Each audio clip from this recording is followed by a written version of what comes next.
সম্মানিত উপস্থিতি, আপনারা অবগত হয়েছেন আমাদের গুণী মানুষ, যিনি একাধারে নাট্য অভিনেতা, নাট্য নির্দেশক, নাট্য রচনা, বিভিন্ন কাজের সাথে সম্পৃক্ত, এবং আরেকটি বড় পরিচয় আছে, তিনি হচ্ছেন দেশের সুনামধন্য বিনোদন সাংবাদিক। আজকে সেই সব পরিচয় ছাপিয়ে যে পরিচয়টা নিয়ে আজকে আপনাদের সামনে এসে দাঁড়াবেন তিনি বাংলাদেশের অন্যতম একজন মাইম শিল্পী, যিনি মাইম আর্টের যাত্রা শুরু করেছেন। অনেকগুলো মাইমের প্রদর্শন করেছেন বিভিন্ন সময়ে, আমরা দেখেছি। তার মধ্যে একটি কথা না বললেই নয়, শিল্পকলা একাডেমিতেই যার যাত্রা শুরু হয় এই কিছুদিন আগে। আজকে যে মাইম আর্টটি প্রদর্শিত হবে সেটি এই গুণী অভিনেতার একক অভিনয়, এবং যেটি জুলাই আগস্টে আমরা গত এক বছরে যেই আনন্দঘন সময় উপভোগ করছি, তার পিছনে যারা রক্ত দিয়েছেন, জীবন দিয়েছেন, সেই যোদ্ধাদের উৎসর্গ করে আজকের এই প্রযোজনা। এবং আপনারা জেনে আনন্দিত হবেন, আজকের যেই মাইম আর্টটি প্রদর্শিত হবে শিল্পী নিথর মাহবুবের, তিনি নিজেও একজন জুলাই যোদ্ধা, এবং এই যুদ্ধ করতে গিয়ে, স্বৈরাচারের বিরুদ্ধে যুদ্ধ ঘোষণা করতে গিয়ে তার ব্যক্তিগত জীবনে অনেক বাধার সম্মুখীন হয়েছে আমরা জানি, এবং তার একটি চমৎকার চাকরি ছিল, সংবাদ পত্রিকার বিনোদন বিভাগের প্রধান ছিলেন, সেই চাকরিটিও চলে যায়। তো যাই হোক, এগুলো একজন গুণী শিল্পীদের পিছনে অনেক ত্যাগ তিতিক্ষা থাকে, এটি হয়তো তারই একটি অংশ। তবে আজকে যে আয়োজনটি হবে, আমরা উদ্বোধন মঞ্চায়ন দেখেছিলাম, এই শিল্পকলা একাডেমির এক্সপেরিমেন্টাল থিয়েটারে হয়েছিল, এবং এই মঞ্চ নাটক বা যাই বলি মাইম শিল্পের যে প্রদর্শনী, পুরোটাই অভিব্যক্তির মাধ্যমে উপস্থাপন করবে। এবং আজকে সম্ভবত মাহবুব ভাই পুরোটা করবে না, অংশ বিশেষ করবে।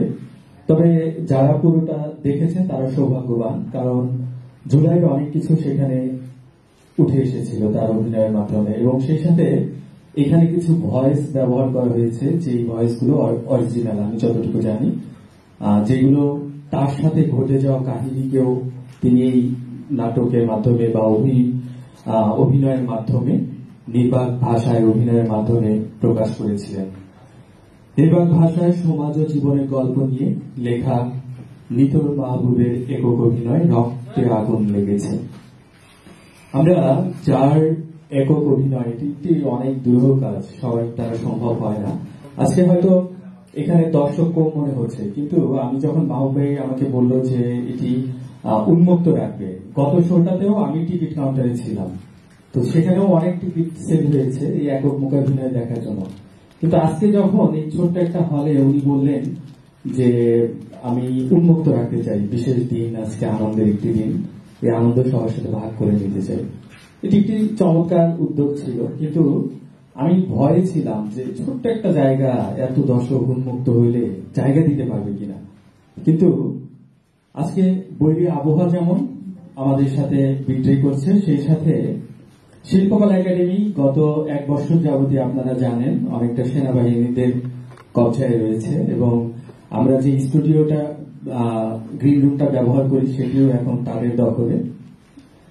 এরকম একটা প্রতিবন্ধকতার মধ্য দিয়ে স্টুডিও থিয়েটারে হলে শো করতে হচ্ছে। এবং আজকে সবচেয়ে বড় যে বাধার সম্মুখীন হয়েছি, আপনারা অনেকে অবগত, যে শিল্পকলা একাডেমিতে ঢোকার সময় টিকিট দেখাইতে হয়, তাহলে সেনাবাহিনীরা সহজে ছেড়ে দেয়, বুঝতে পারে যে উনি নাটকের দর্শক।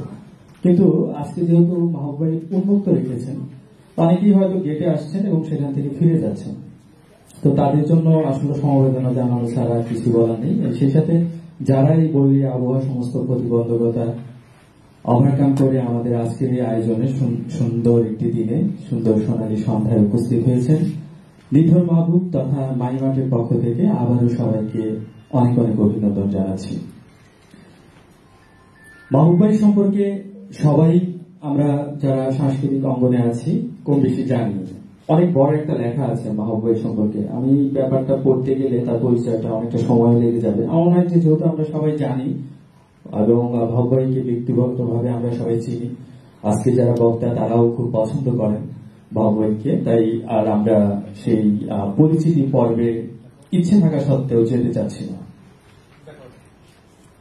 সম্মানিত উপস্থিতি, তবে একটি নাটকের পেছনে অনেকের অবদান থাকে, অনেকের পরিশ্রম থাকে। আজকে আমরা এখানে একজনের মোকাবিলায় দেখব।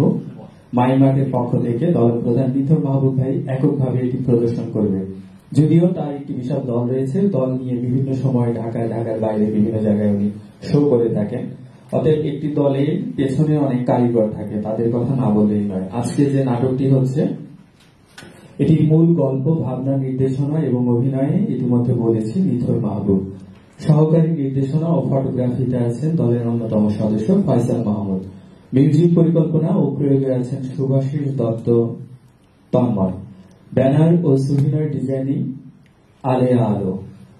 টিকিট নাইম জান্নাত ব্যক্তি এবং নেপথ্য কর্মী হিসেবে লেমন, টুটুল, রিপন, অনেক, সাকিব, আলমগীর প্রমুখ আছেন। সবাইকে আমরা যারা দর্শক সারিতে আছি তাদের পক্ষ থেকে শুভেচ্ছা জানাই। মাইমার্টের জন্য শুভকামনা রইল। আমি আমাদের আজকের এই আয়োজনের যিনি উদ্বোধক এবং সেই সাথে প্রধান অতিথি, তার অনুমতি ক্রমে আমরা অনুষ্ঠানটি আনুষ্ঠানিকভাবে শুরু করতে চাই। আজকের উদ্বোধক এবং প্রধান অতিথি রেজাউদ্দৌলা চৌধুরী, সাংস্কৃতিক ব্যক্তিত্ব, অনেক গুণে গুণান্বিত একজন মানুষ। যখন তাকে বক্তব্য দেওয়ার জন্য ডাকবো তখন তার সম্পর্কে আরেকটু হয়তো বলবো। এই মুহূর্তে তার অনুমতি দিয়ে আমরা আলোচনা পর্বটা শুরু করতে চাই। ধন্যবাদ। সেই সাথে আমি আমার আজকের আয়োজনের অন্যতম একজন মানুষ, তিনি আমার নাট্যগুরুও বটে, সেই সাথে তিনিও একজন অভিনেতা, নির্দেশক, নাট্যকার এবং তার বেশ কিছু রাজনৈতিক পরিচয় আছে। আমি সেসব ছাপিয়ে আপাতমস্তক একজন সাংস্কৃতিক ব্যক্তিত্ব নূর হোসেন রানার কথা বলছি। এবং আমাদের এই নিথর মাহবুব ভাইয়ের অন্যতম একজন কাছের মানুষ নূর হোসেন রানা ভাইকে অনুরোধ করব আজকের অনুষ্ঠানের প্রধান অতিথি এবং বিশেষ অতিথিদের নিয়ে মঞ্চে এসে বসবার জন্য। আমি নামগুলো বলছি, অনুরোধ করছি আমাদের নূর হোসেন রানা ভাইকে একে একে নিয়ে আসবার জন্য। আমাদের আজকের অনুষ্ঠানের প্রধান অতিথি তথ্য গবেষণা সম্পাদক, বিএনপির এবং সাবেক সভাপতি জাসাদের, আজকের অনুষ্ঠানের উদ্বোধক এবং প্রধান অতিথি রেজাউদ্দৌলা চৌধুরী ভাই, সেই সাথে জাতীয় সাংস্কৃতিক জোট জাতীয়তাবাদী পেশাজীবী পরিষদের সম্মানিত মহাসচিব রফিকুল ইসলাম রফিক, জাতীয় জাদুঘরের কর্মকর্তা সৈয়দ সারোয়ার হোসেন এবং মুক্ত গণমাধ্যমের মঞ্চের মুখপাত্র মোহাম্মদ আব্দুল্লাহ মজুমদার, সবাইকে নিয়ে নাম মাইমার্টের কর্ণধার, অন্যতম সফল ব্যক্তিত্ব, নাট্য অভিনেতা, গুণী মানুষ, সাংবাদিক নিথর মাহবুবকে অনুরোধ করছি আজকের এই আয়োজনে শুভেচ্ছা বক্তব্য রাখবার জন্য। নিথর মাহবুব ভাই। আসলে আমি কিছু বলতে চাচ্ছিলাম না, আর বলছি যে একটু উদ্বোধন করতে হবে, এই জন্য আর কি আসা। তো আজকে এই যে ইমন বলে বৈরী আবহাওয়া এবং আমরা জানি মানিক নিয়ে বিনিয়োগে বিশাল অনুষ্ঠান, চতুর্দিকে অনুষ্ঠান, এর মধ্যেও যারা এখানে এসে উপস্থিত হয়েছেন সবাইকে আমার পক্ষ থেকে, মাইন আর্টের পক্ষ থেকে ধন্যবাদ। আজকে আমার যে শো, ওইটাও ইমন বলল যে জুলাই অভ্যুত্থানের জুলাইয়ের ঘটনা কেন্দ্রে কি আমার এই প্রোডাকশনটা। তো আজকে যারা অতিথি আছে তারাও যে আমরা আসলে এই জুলাইয়ের পরে আমাদের কি প্রত্যাশা, প্রাপ্তি কতটুকু, এবং যারা জুলাই যোদ্ধা তারা কেমন অবস্থাতে আছে এই বিষয়গুলি যদি ওনারা একটু ডিসকাস করে, এটাই আমার চাওয়া। ধন্যবাদ সবাইকে। ধন্যবাদ আপনাকেও মাহবুব ভাই। একটি চমৎকার আয়োজন করেছেন এবং সেই সাথে রক্তে আগুন লেগেছে। রক্ত আসলে সবাই গরম হয়েছিল গত 1 বছর আগে। আমরা হয়তো কেউ মৌনভাবে সম্মতি জানিয়েছি, কেউ সশরীরে উপস্থিত থেকে আন্দোলনে যোগদান করেছি। তাদের মধ্যে অন্যতম মাইমার্টের নিথর মাহবুব ভাই, ফয়সাল ভাই, আপনাদের জন্য শুভকামনা রইল। সম্মানিত উপস্থিতি, এ পর্যায়ে অতিথিদের সামনে আমি একটি আবৃত্তি পরিবেশন করতে বলছি। আমরা আবৃত্তি এবং সেই সাথে আলোচনা একে একে দুটো মিলিয়েই শুনতে চাই, যেন আমাদের কাছে বোরিং ফিল না হয়। আমি এ পর্যায়ে আবৃত্তি করবার জন্য আবৃত্তি শিল্পী AKM শহীদুল্লাহ কায়সার ভাইকে ডাইসে ডাকছি। আবৃত্তি নিয়ে আসছেন AKM শহীদুল্লাহ কায়সার। আমি আবৃত্তি করছি কবি কাজী নজরুল ইসলামের বিখ্যাত কবিতা পথের দিশা।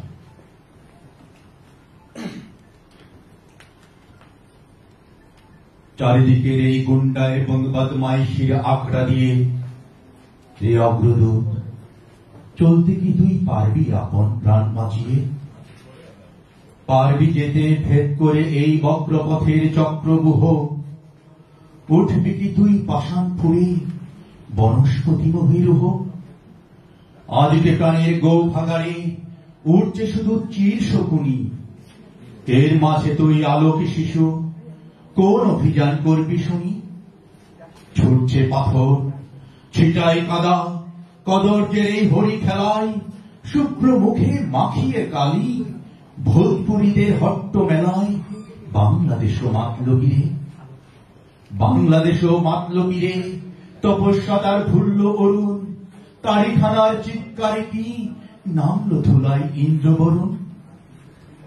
ব্যগ্রপরা নগ্রপথিক, কোন পানি তোর শোনাতে সাধ? মন্ত্র কি তোর শুনতে দেবে নিন্দাবাদের ঠক্কানি নাথ? এর মাঝে কি খবর পেলি নব বিপ্লব ঘুরসওয়ারি? আসছে কেহ, টুটল তিনি, খুলল দুয়ার পূব দুয়ারি। ভগবান আজ ভূত হল যে, পড়ে দশ চক্র ফেরে, জবর এবং কাপের মিলে হায় বেচারায় পিটছে তেড়ে। বাঁচাতে তাই আসছে কিরে নতুন যুগের মানুষ কেহ, ধুলায় মলিন রিক্তা ফরন, সিক্ত আঁখি রক্ত দেহ। মসজিদ আর মন্দির ওই শয়তানদের মন্ত্রণাগার, রে অগ্রদূত ভাঙতে এবার আসছে কি যাচ কালা পাহাড়? জানিস যদি খবর শোনা, বদ্ধ খাঁচার ঘেরা টুপে উঠছে আজও ধর্মধ্বজা টিকির গিঠে দাঁড়িয়ে ঝুপে। নিন্দাবাদের বৃন্দাবনী ভেবেছিলাম গাইব না গান, থাকতে নারী দেখে শুনে সুন্দরের এই হীন অপমান। ক্রুদ্ধ রোষে রুদ্ধ ব্যথায় ফোঁপায় প্রাণে ক্ষুব্ধ বাণী, মাতালদের ওই ভাটিশালায় নটিনি আজ বিনা পানি। জাতির পরাণ সিন্ধু মথি স্বার্থ লোভী পিশাচ যারা, সুধার পাত্র লক্ষ্মী লাভের করতেছে ভাগ বাটোয়ারা।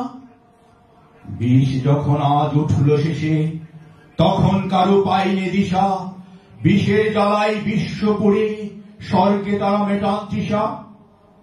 শ্মশান সবের ছায়ের গাদায় আজ কেড়ে তাই বেড়ায় খোঁজে, ভাঙন দেবার ভাঙের নেশায় কোথায় আছে চক্ষু বুঝে। তরুণ মনের গহন বনের সন্ধানী, আনিস খবর কোথায় আমার যুগান্তরের খর্গ পানি। এবারে আমি আবৃত্তি করছি নিথর মাহবুবের কবিতা অপেক্ষা। অপেক্ষায় থাকতে থাকতে বয়স বেড়ে যাচ্ছে, দাঁত পড়ে যাচ্ছে, চোখের জ্যোতি কমে যাচ্ছে, চুলে পাকন ধরেছে, কিন্তু স্বাধীনতার সুফল আমার কাছে স্বপ্ন রয়ে গেল।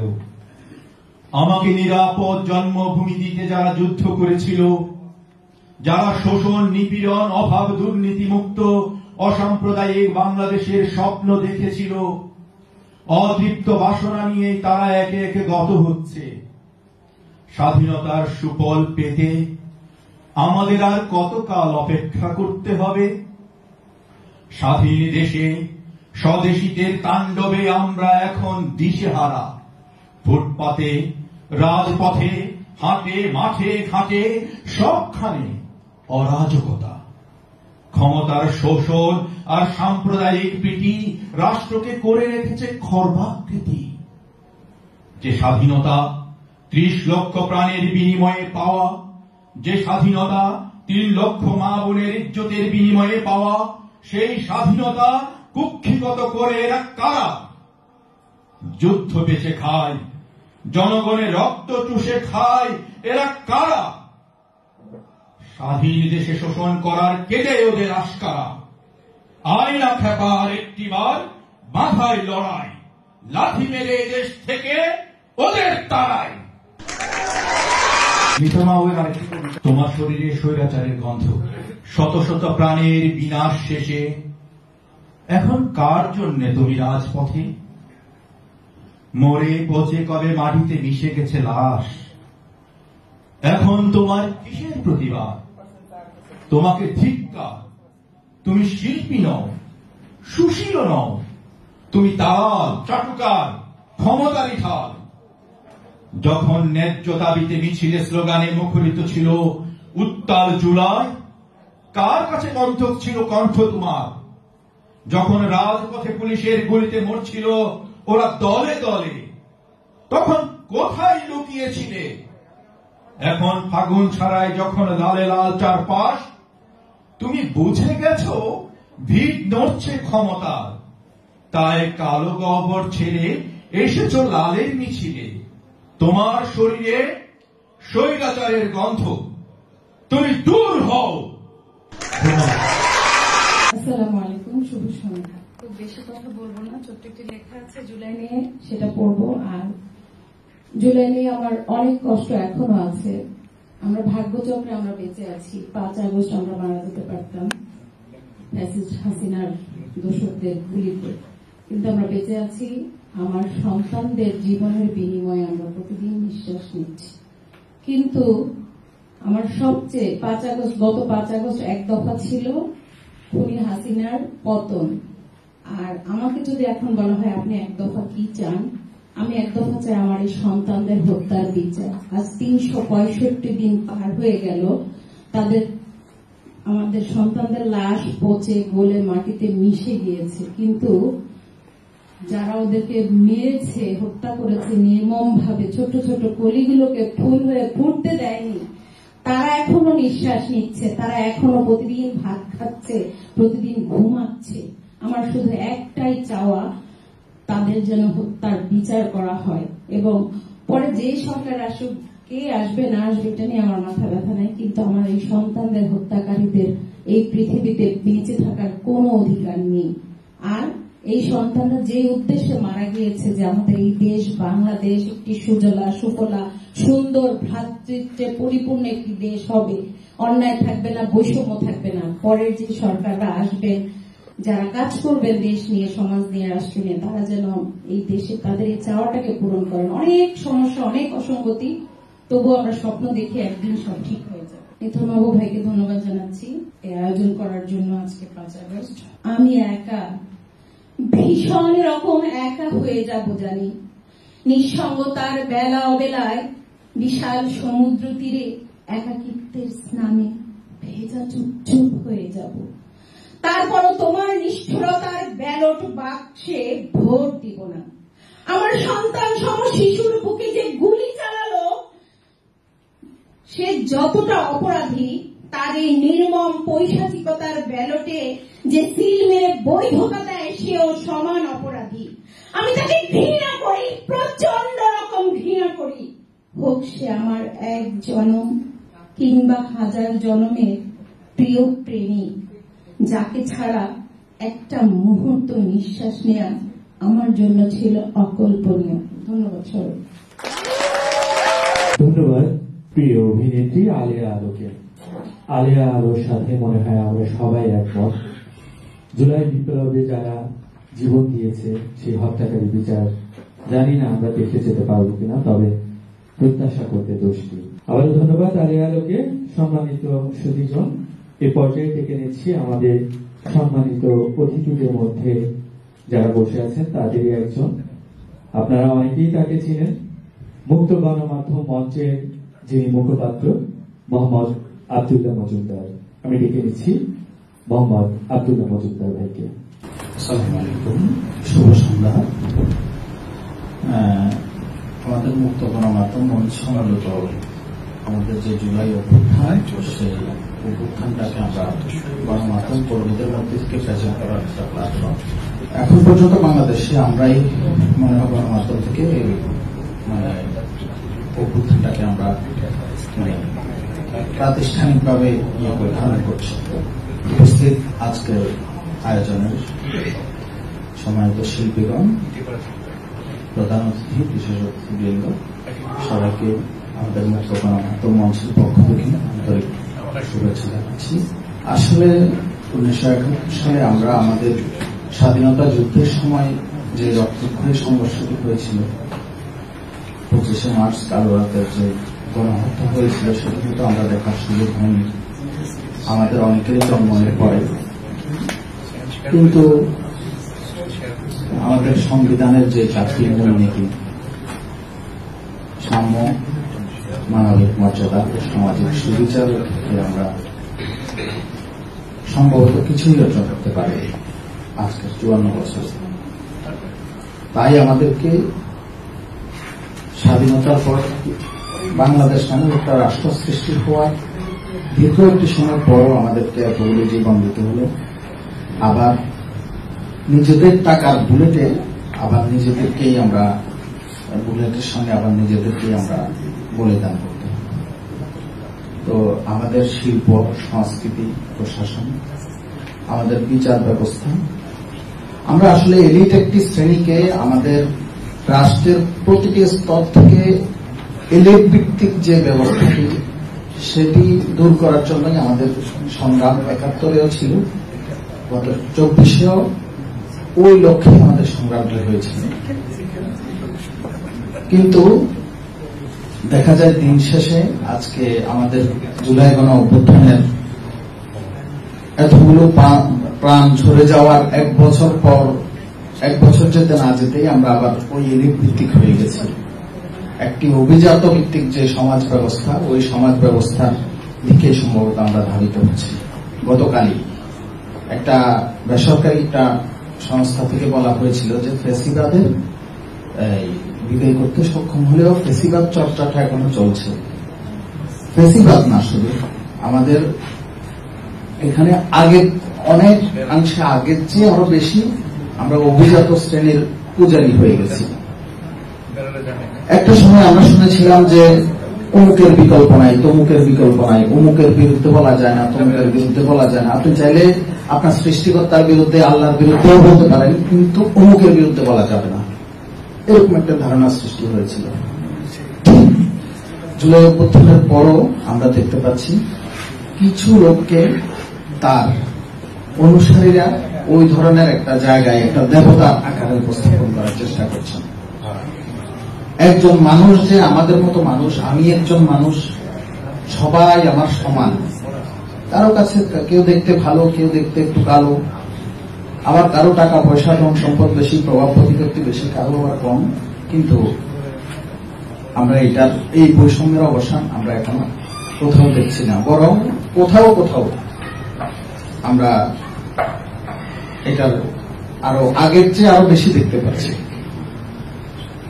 এখানকার কথাই বলি, আজকে আমি এখানে ঢোকার সময় যে এটা কেউ বলেছে যে এখানে সেনাবাহিনীরা থাকেন, অনেকগুলো প্রশ্নের উত্তর দিয়ে আমার পকেট টকেট খুলে আমার আইডি কার্ডটা দেখায় তারপর আমাকে এখানে ঢুকতে হয়েছে।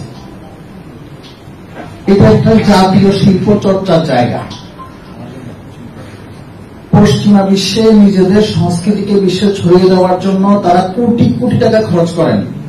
কিভাবে তাদের হেজিমনি, তাদের সংস্কৃতি তারা বিশ্বের অন্যান্য জাতিগোষ্ঠীর মধ্যে ছড়িয়ে দিতে পারে। কিন্তু কত নিম্নমানের মন মানসিকতা, কত দুর্ভাগ্যজনক হলে যেখানে আমাদের সংস্কৃতির চর্চা হয়, যেখান থেকে আমাদের বাঙালি বাংলাদেশিদের সংস্কৃতিগুলো ছড়িয়ে দেওয়া হয়, সেখানে একজন মানুষ ঢুকতেও, সেখানে তো মানুষকে টাকা দিয়ে নিয়ে আসা দরকার। এখানে আমাদের নাটক, আমাদের গান, আমাদের শিল্পকলা, এগুলো দেখার জন্য। কিন্তু সেখানে ঢুকতেও দেখা যায় আমাদের করতে হয়, বাধার সম্মুখীন হতে হয়, অনেকগুলো প্রশ্নের জবাব দিয়ে এখানে ঢুকতে হয়।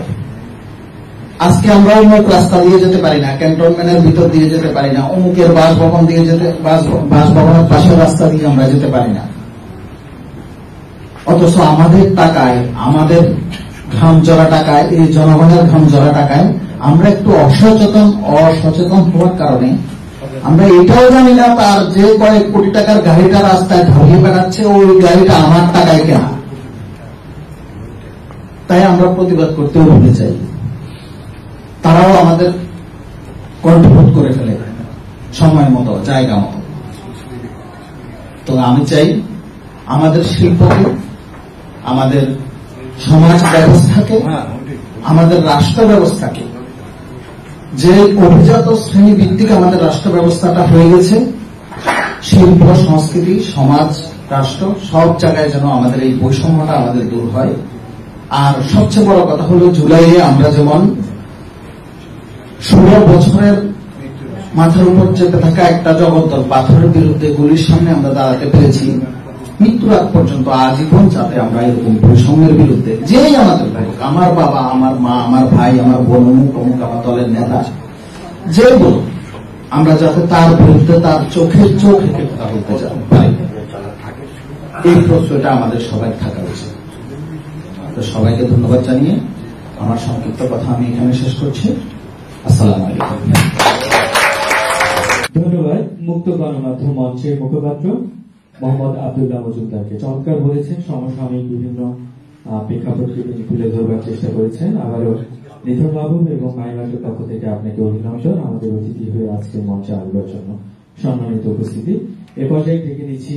প্রথমেই যাকে ডাকবো তার আগে একটু বলি, আমাদের এই যুদ্ধ, এই চেতনা, বাঙালির রক্ত জাগরণ করার লেখনী কার্যক্রম, যিনি আমাদের পথ দেখিয়েছেন, আমাদের অধিকার নিয়ে কথা বলবার জন্য, সামনে এগিয়ে আসবার জন্য সাহস জুগিয়েছেন, এবং যার লেখার মাধ্যমে আমাদের সারা বিশ্বের টনক নড়েছে, বিশেষ করে একসময় ইংরেজরা আমাদেরকে শাসন করত, তাদের টনক নেড়েছে, সেই দুঃখু মিয়া অর্থাৎ নজরুল প্রেমী, অসম্ভব নজরুল প্রেমী। এবং আজকের 24 যে জুলাই আন্দোলন, অনেকেই বলে থাকেন সেই বিদ্রোহী কবিতা কিংবা সেই সময়ে নজরুলের লেখা, তার যে সাহসিকতা, সেগুলো শক্তি জমিয়েছে জুলাই বিপ্লবের পিছনে। আমি সেই নজরুল প্রেমী একজন মানুষ, যার অনেক গুণে গুণান্বিত, অনেকগুলো ডেফিনেশন আমরা চাইলে বলতে পারি, কিন্তু তিনি সেগুলো কখনোই বলতে পারেন না। উনি একটা পরিচয় বলেন যে যদি আমার সম্পর্কে কিছু বলতে হয় তাহলে বলো জাদুঘরের কর্মকর্তা, এর বাইরে কিছু বলতে উনি নিষেধ করেন। আজকে আমিও তাই নিষেধ শুনি, তাকে ডাকছি জাতীয় জাদুঘরের কর্মকর্তা সৈয়দ সারোয়ার হোসেন, নজরুল প্রেমী, আজকে আমাদের বিশেষ অতিথি। ডেকে নিচ্ছি সারোয়ার ভাইকে। আসসালামু আলাইকুম সারোয়ার ভাই। বিসমিল্লাহির রহমানির রহিম। আমি দীর্ঘদিন ঠান্ডায় যাচ্ছে না, কাশি যাচ্ছে না দীর্ঘদিন। আজকের অনুষ্ঠানের সম্মানিত প্রধান অতিথি এবং উদ্বোধক বিএনপির তথ্য বিষয়ক সম্পাদক জনাব রেজাউদ্দৌলা চৌধুরী ভাই এবং জাসাসের সাবেক সভাপতি উনি, মঞ্চে উপবিষ্ট অন্যান্য অতিথিবৃন্দ এবং উপস্থিত সুধীবৃন্দ, আসসালামু আলাইকুম। মাইমার্ট আয়োজিত আজকের এই অনুষ্ঠানে যিনি আয়োজন করেছেন, বিশেষ করে আমি মাইমার্টের প্রধান ব্যক্তিত্ব যিনি নিথর মাহবুব, কবি ও সাংবাদিক, দেখলাম যে উনি আসলে প্রতিবাদী কবি। যে কবিতা আবৃত্তি আমরা শুনলাম ওনার আসলেই প্রশংসনীয়। আমি তাকে ধন্যবাদ জানাই আজকের এই আয়োজনের জন্য। আর প্রথমেই ধন্যবাদ জানাই, প্রথমেই স্মরণ করতে চাই যে গত 1 বছর পূর্বে আজকের এই 2004 সনের 2024-এর 5ই আগস্ট, জুলাই আগস্ট আন্দোলনে যারা জীবন দিয়েছেন, যারা আহত হয়ে হাসপাতালে কাতরাচ্ছেন এবং যারা নানাভাবে নির্যাতিত হয়েছেন, তাদের প্রতি সমবেদনা জ্ঞাপন করছি। আজকের দিনটি আপনারা প্রত্যেকেই আমার মনে হয় আমার মতো যেভাবে স্মরণ করছেন গত বছরের জুলাই আগস্টের দিনগুলো। আমিও শাহবাগে যেহেতু কর্মরত আছি, এই শাহবাগে জাদুঘরে কর্মরত থেকে শাহবাগের কর্মকাণ্ড আমি নিজেও দেখেছি। সব কথা আমরা ব্যক্ত করতে পারি না।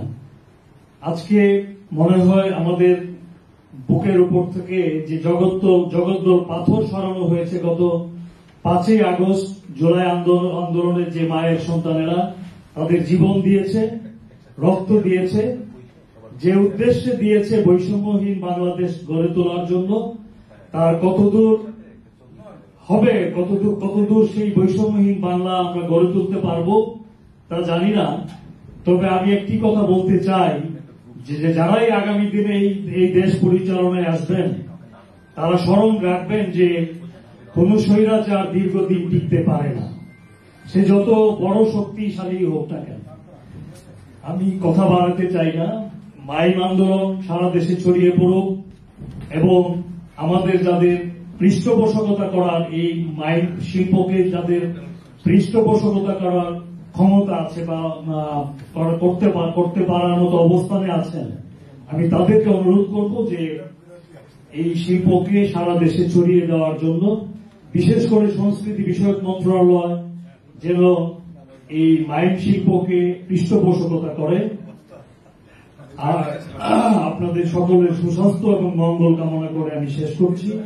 ভবিষ্যতে আবারও দেখা হবে এ ধরনের কোন অনুষ্ঠানে, এবং মাইম আর্টের সর্বাঙ্গীন সফলতা কামনা করে শেষ করছি। ধন্যবাদ সকলকে। ধন্যবাদ। আসলে উনি খুব ভালো বলেন, কিন্তু ওনার শুরুতে বলে নিয়েছেন যে গলায় একটু সমস্যা হচ্ছে বলে আসলে হয়তো বললেন না, কিন্তু উনি, আমি জানি নজরুলকে নিয়েও অনেক কিছু বলবার আছিল তার। তারপরেও আজকে এই অসুস্থ শরীরেও বৈরী আবহাওয়ার মধ্যে সারার ভাই অন্যতম একজন বিশেষ অতিথি আমাদের আসবার জন্য আবার মাইম আর্টের পক্ষ থেকে ধন্যবাদ জানাচ্ছি। সম্মানিত সুধীজন, এই পর্যায়ে আমরা একটা আবৃত্তি শুনি, কি বলেন? হ্যাঁ, একটা আবৃত্তি হয়ে যায়। ডেকে নিচ্ছি ইসরাত ছিমিকে, মঞ্চে আবৃত্তি পরিবেশন করবে ইসরাত ছিমি। শুভ সন্ধ্যা সবাইকে। মোহাম্মদ শাহ আলম জাহাঙ্গীরের জুলাই রচিত একটি কবিতা পড়ছি। রক্তাক্ত জুলাই মানচিত্র। রক্তে যাদের জেগেছিল স্বাধীনতার নেশা, জীবন দিয়ে রেখে গেছে মুক্ত পথের দিশা, সে পথ ছেড়ে ভিন্ন পথে যেতে বলিস না, দে না তোরা দে না সে মাটি আমার অঙ্গে মাখিয়ে দে না। ছোপ ছোপ রক্তে ভেজা রাজপথ রক্তিম আলপনায় আঁকা, উর্বর পলল স্বদেশের মৃত্তিকা, মানচিত্র আজ সিক্ত রক্তে, অশ্রুধারা যেন শ্রাবণ ধারা, ভারী বর্ষণে বহমান নদী যেন সফিন সমুদ্র, উত্তাল উর্মিমালা। হঠাৎ জলোচ্ছ্বাসে উপচে পড়েছে বাড়ি, শান্ত দিঘি আজ যেন অশান্ত, মাঠ ঘাট নদী শহর বন্দর মহাপ্লাবনে আজ যেন প্লাবিত। কি বেসামাল জোয়ার, মুষ্টিবদ্ধ কি উদ্ধত গ্রন্থির বাহু, কি কঠিন প্রস্তর সম চোয়াল নওজোয়ানে, অসীম সাহসী নিরস্ত্র যোদ্ধা ওরা, বুক পেতে দেয় সদর্পে সহসা মরণাস্ত্রের সম্মুখে। টলাতে পারেনি এতটুকু, বিক্ষুব্ধ ঘাতকের নৃশংসতায় কেঁপে উঠে হৃদয়। ওরা কারা? সাইদের বুকে চালাই গুলি, কাকে মারে লাথি, কাকে ধরে টুটি চেপে, কার বুক করে খালি। যে শিশুটি ছাদে উঠে খেলত, নীল আকাশে উড়াতো ঘুড়ি, যে শিশুটিকে কাঁধে নিয়ে এসে খেলে বেড়াতো তার চাচা, আপন ঘরে এনেছে, এমনই কত কচি শিশুর বুক হলো ঝাঁঝরা, পড়ে রইল ছোট্ট দেহ, রক্তাক্ত হলো মায়ের সবুজ আঁচল। দানব আজ দানব নয়, মানব এখন দানবের উত্তরসূরি। ঘুমট নিস্তব্ধ আকাশে প্রকম্পিত হলো বজ্রনীনাদ দিক বিদিক, গগন বিদারী আর্তনাদে চৌচির হলো সব স্বপ্ন, সব আশা। সহসা নিভে গেল অমূল্য জীবনের আলো, সহসা নিভে গেল অমূল্য জীবনের আলো। ধন্যবাদ। ধন্যবাদ ইসরাত ঝিমিকে। আমাদের যাদের বক্তব্য শুনতে শুনতে কিছুটা জীবনে চলে এসেছিল সেটা মনে হয় দূর হয়ে গেল ঝিমির এই আবৃত্তিতে। আবারও আপনাকে আমাদের মাইমাকের পক্ষ থেকে স্বাগত। সম্মানিত উপস্থিতি, এ পর্যায়ে আবারও একটু আলোচনা পর্বে যাচ্ছি। সংক্ষিপ্ত কিছু বলবার জন্য আজকের ওই আয়োজনের অন্যতম আমাদের অতিথি জাসাদের কেন্দ্রীয় কমিটির সদস্য, প্রিয় মানুষ, সাংস্কৃতিক ব্যক্তিত্ব শাহ মোহাম্মদ বিল্লাল হোসেনকে পেয়েছি।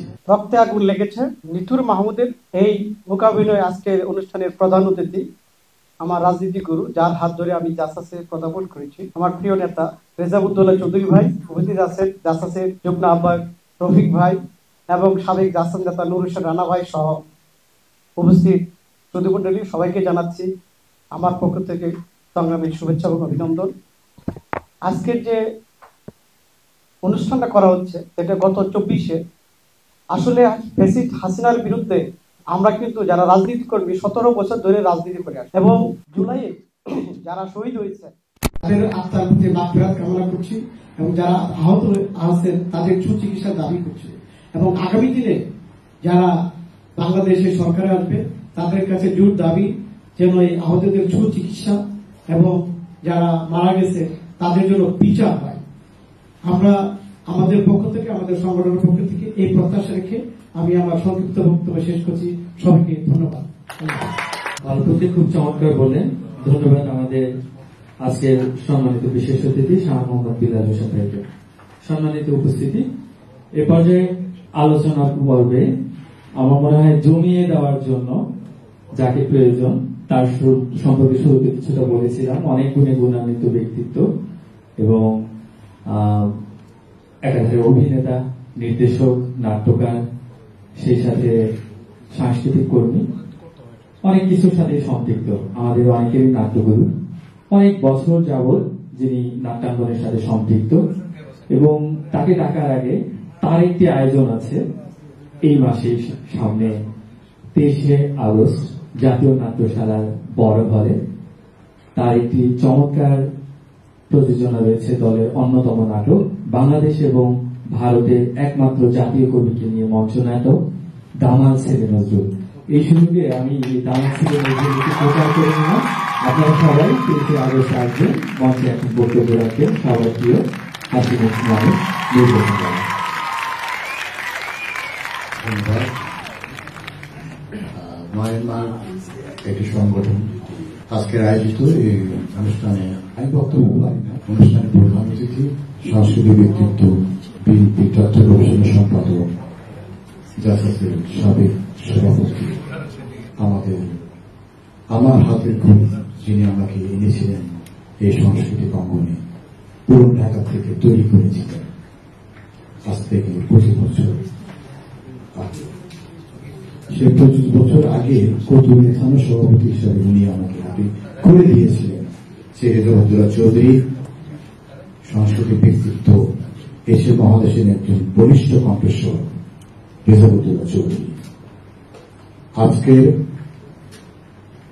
জুলাই আগস্টের ছাত্র জনতা শহীদের প্রতি শ্রদ্ধা নিবেদন করছি।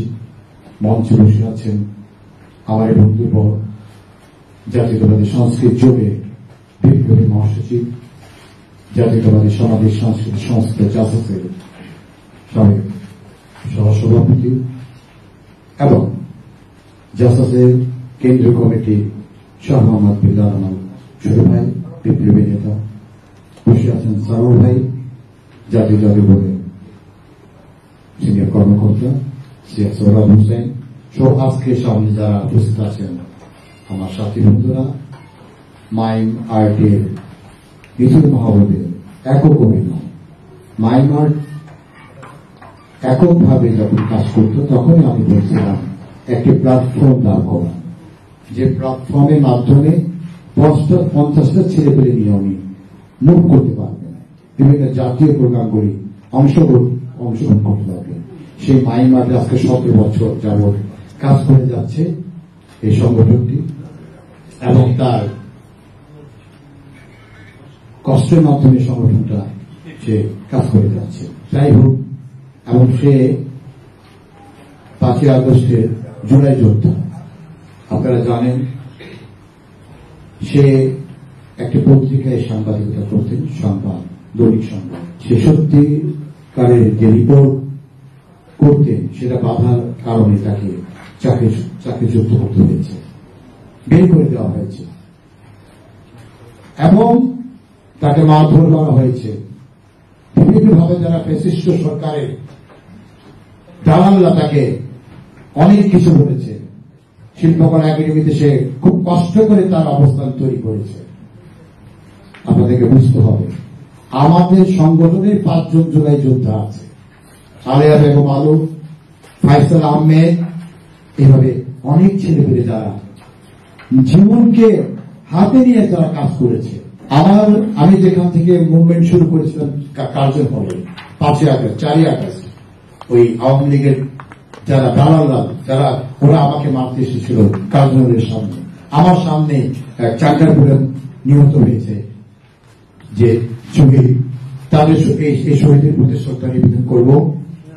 আর আমি বক্তব্য দিতে পারি না, যেহেতু আমি আপনাদের কাছে ক্ষমা চাচ্ছি।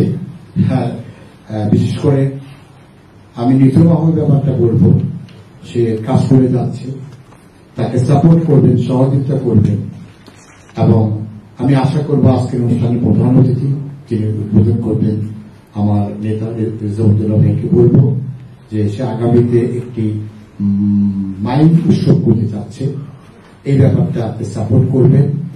2 দিন ব্যাপী নির্বাচন, যাই হোক সে কষ্ট করে করবে। তার গ্রুপে 100 জন ছেলেপেলে আছে, আগামীতে সে ভালো ভালো বিষয়ভিত্তিক প্রোগ্রামগুলি মাইমের মাধ্যমে তুলে ধরবে। আর আপনারা জানেন মাইম মুখাভিনয়, মুখনাটক, এই নাটকে পার্থপ্রতিম মজুমদার প্রথম তার হাত দিয়ে কিন্তু তৈরি করেছে। তাই ধারাবাহিকতায় নিতুর মাহবুব খুব কষ্ট করে সংগঠন চালিয়ে যাচ্ছে, তাকে আপনারা সাপোর্ট করবেন। আজকের আমার বক্তব্য এখানে শেষে আমি বলবো যে আমাদের একটি সংগঠন, যে সংগঠনটি প্রগতিশীল চিন্তাধারা, নাট্য আন্দোলনের সঙ্গে জড়িত, জেনেসিস থিয়েটার।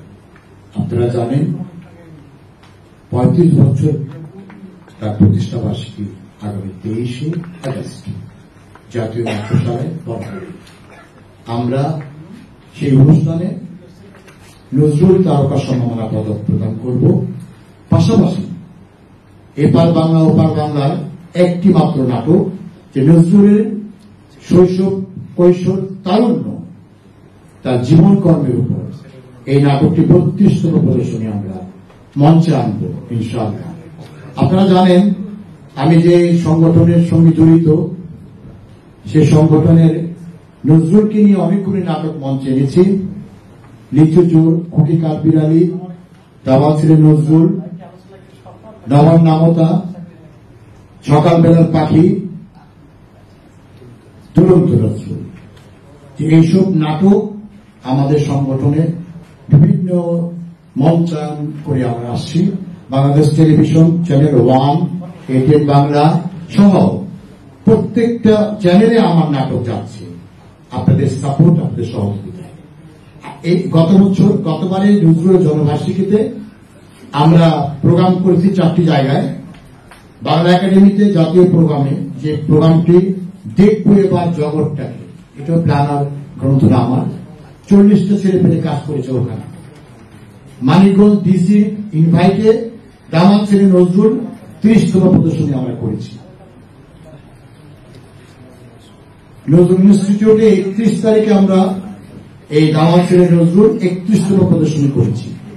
এটা লতিফুল ইসলাম সিবলি ভাইয়ের ইনভাইটে আমরা মঞ্চায়ন করছি। যাই হোক, আগামীতে আমরা নজরুলের উপর যে নাটকগুলি করতে যাব, মৃত্যু খোদা সহ বেশ কিছু প্রোডাকশন হাতে নিচ্ছি। আর আপনারা জানেন আমরা পথনাটক, মঞ্চ নাটক, শ্রুতি নাটক, এই নাটকের উপরে আমরা কাজ করে যাচ্ছি।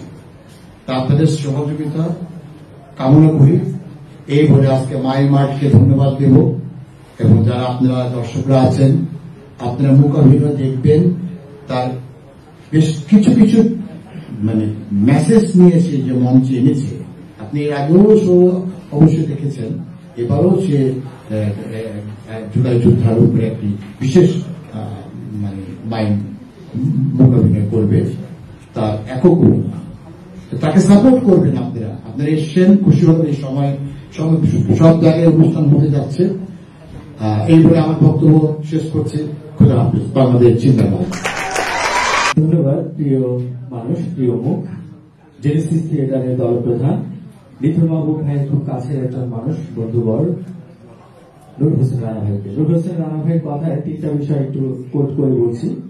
এটি হচ্ছে উনি বলতেছিল যে 4টা প্রোগ্রাম ওনার নজরুলের জন্মবার্ষিকীতে গিয়েছে, তার 3টা বলেছে। আরেকটা হচ্ছে বাংলাদেশ টেলিভিশনে ওই দিন একটি ম্যাগাজিন অনুষ্ঠান যায় দেখবইবার জগৎটাকে, সেটি তার নির্দেশনায় প্রচারিত হয়েছিল বাংলাদেশ টেলিভিশনে। নজরুলকে নিয়ে উনি সত্যিকার অর্থে অনেক কাজ করে যাচ্ছেন।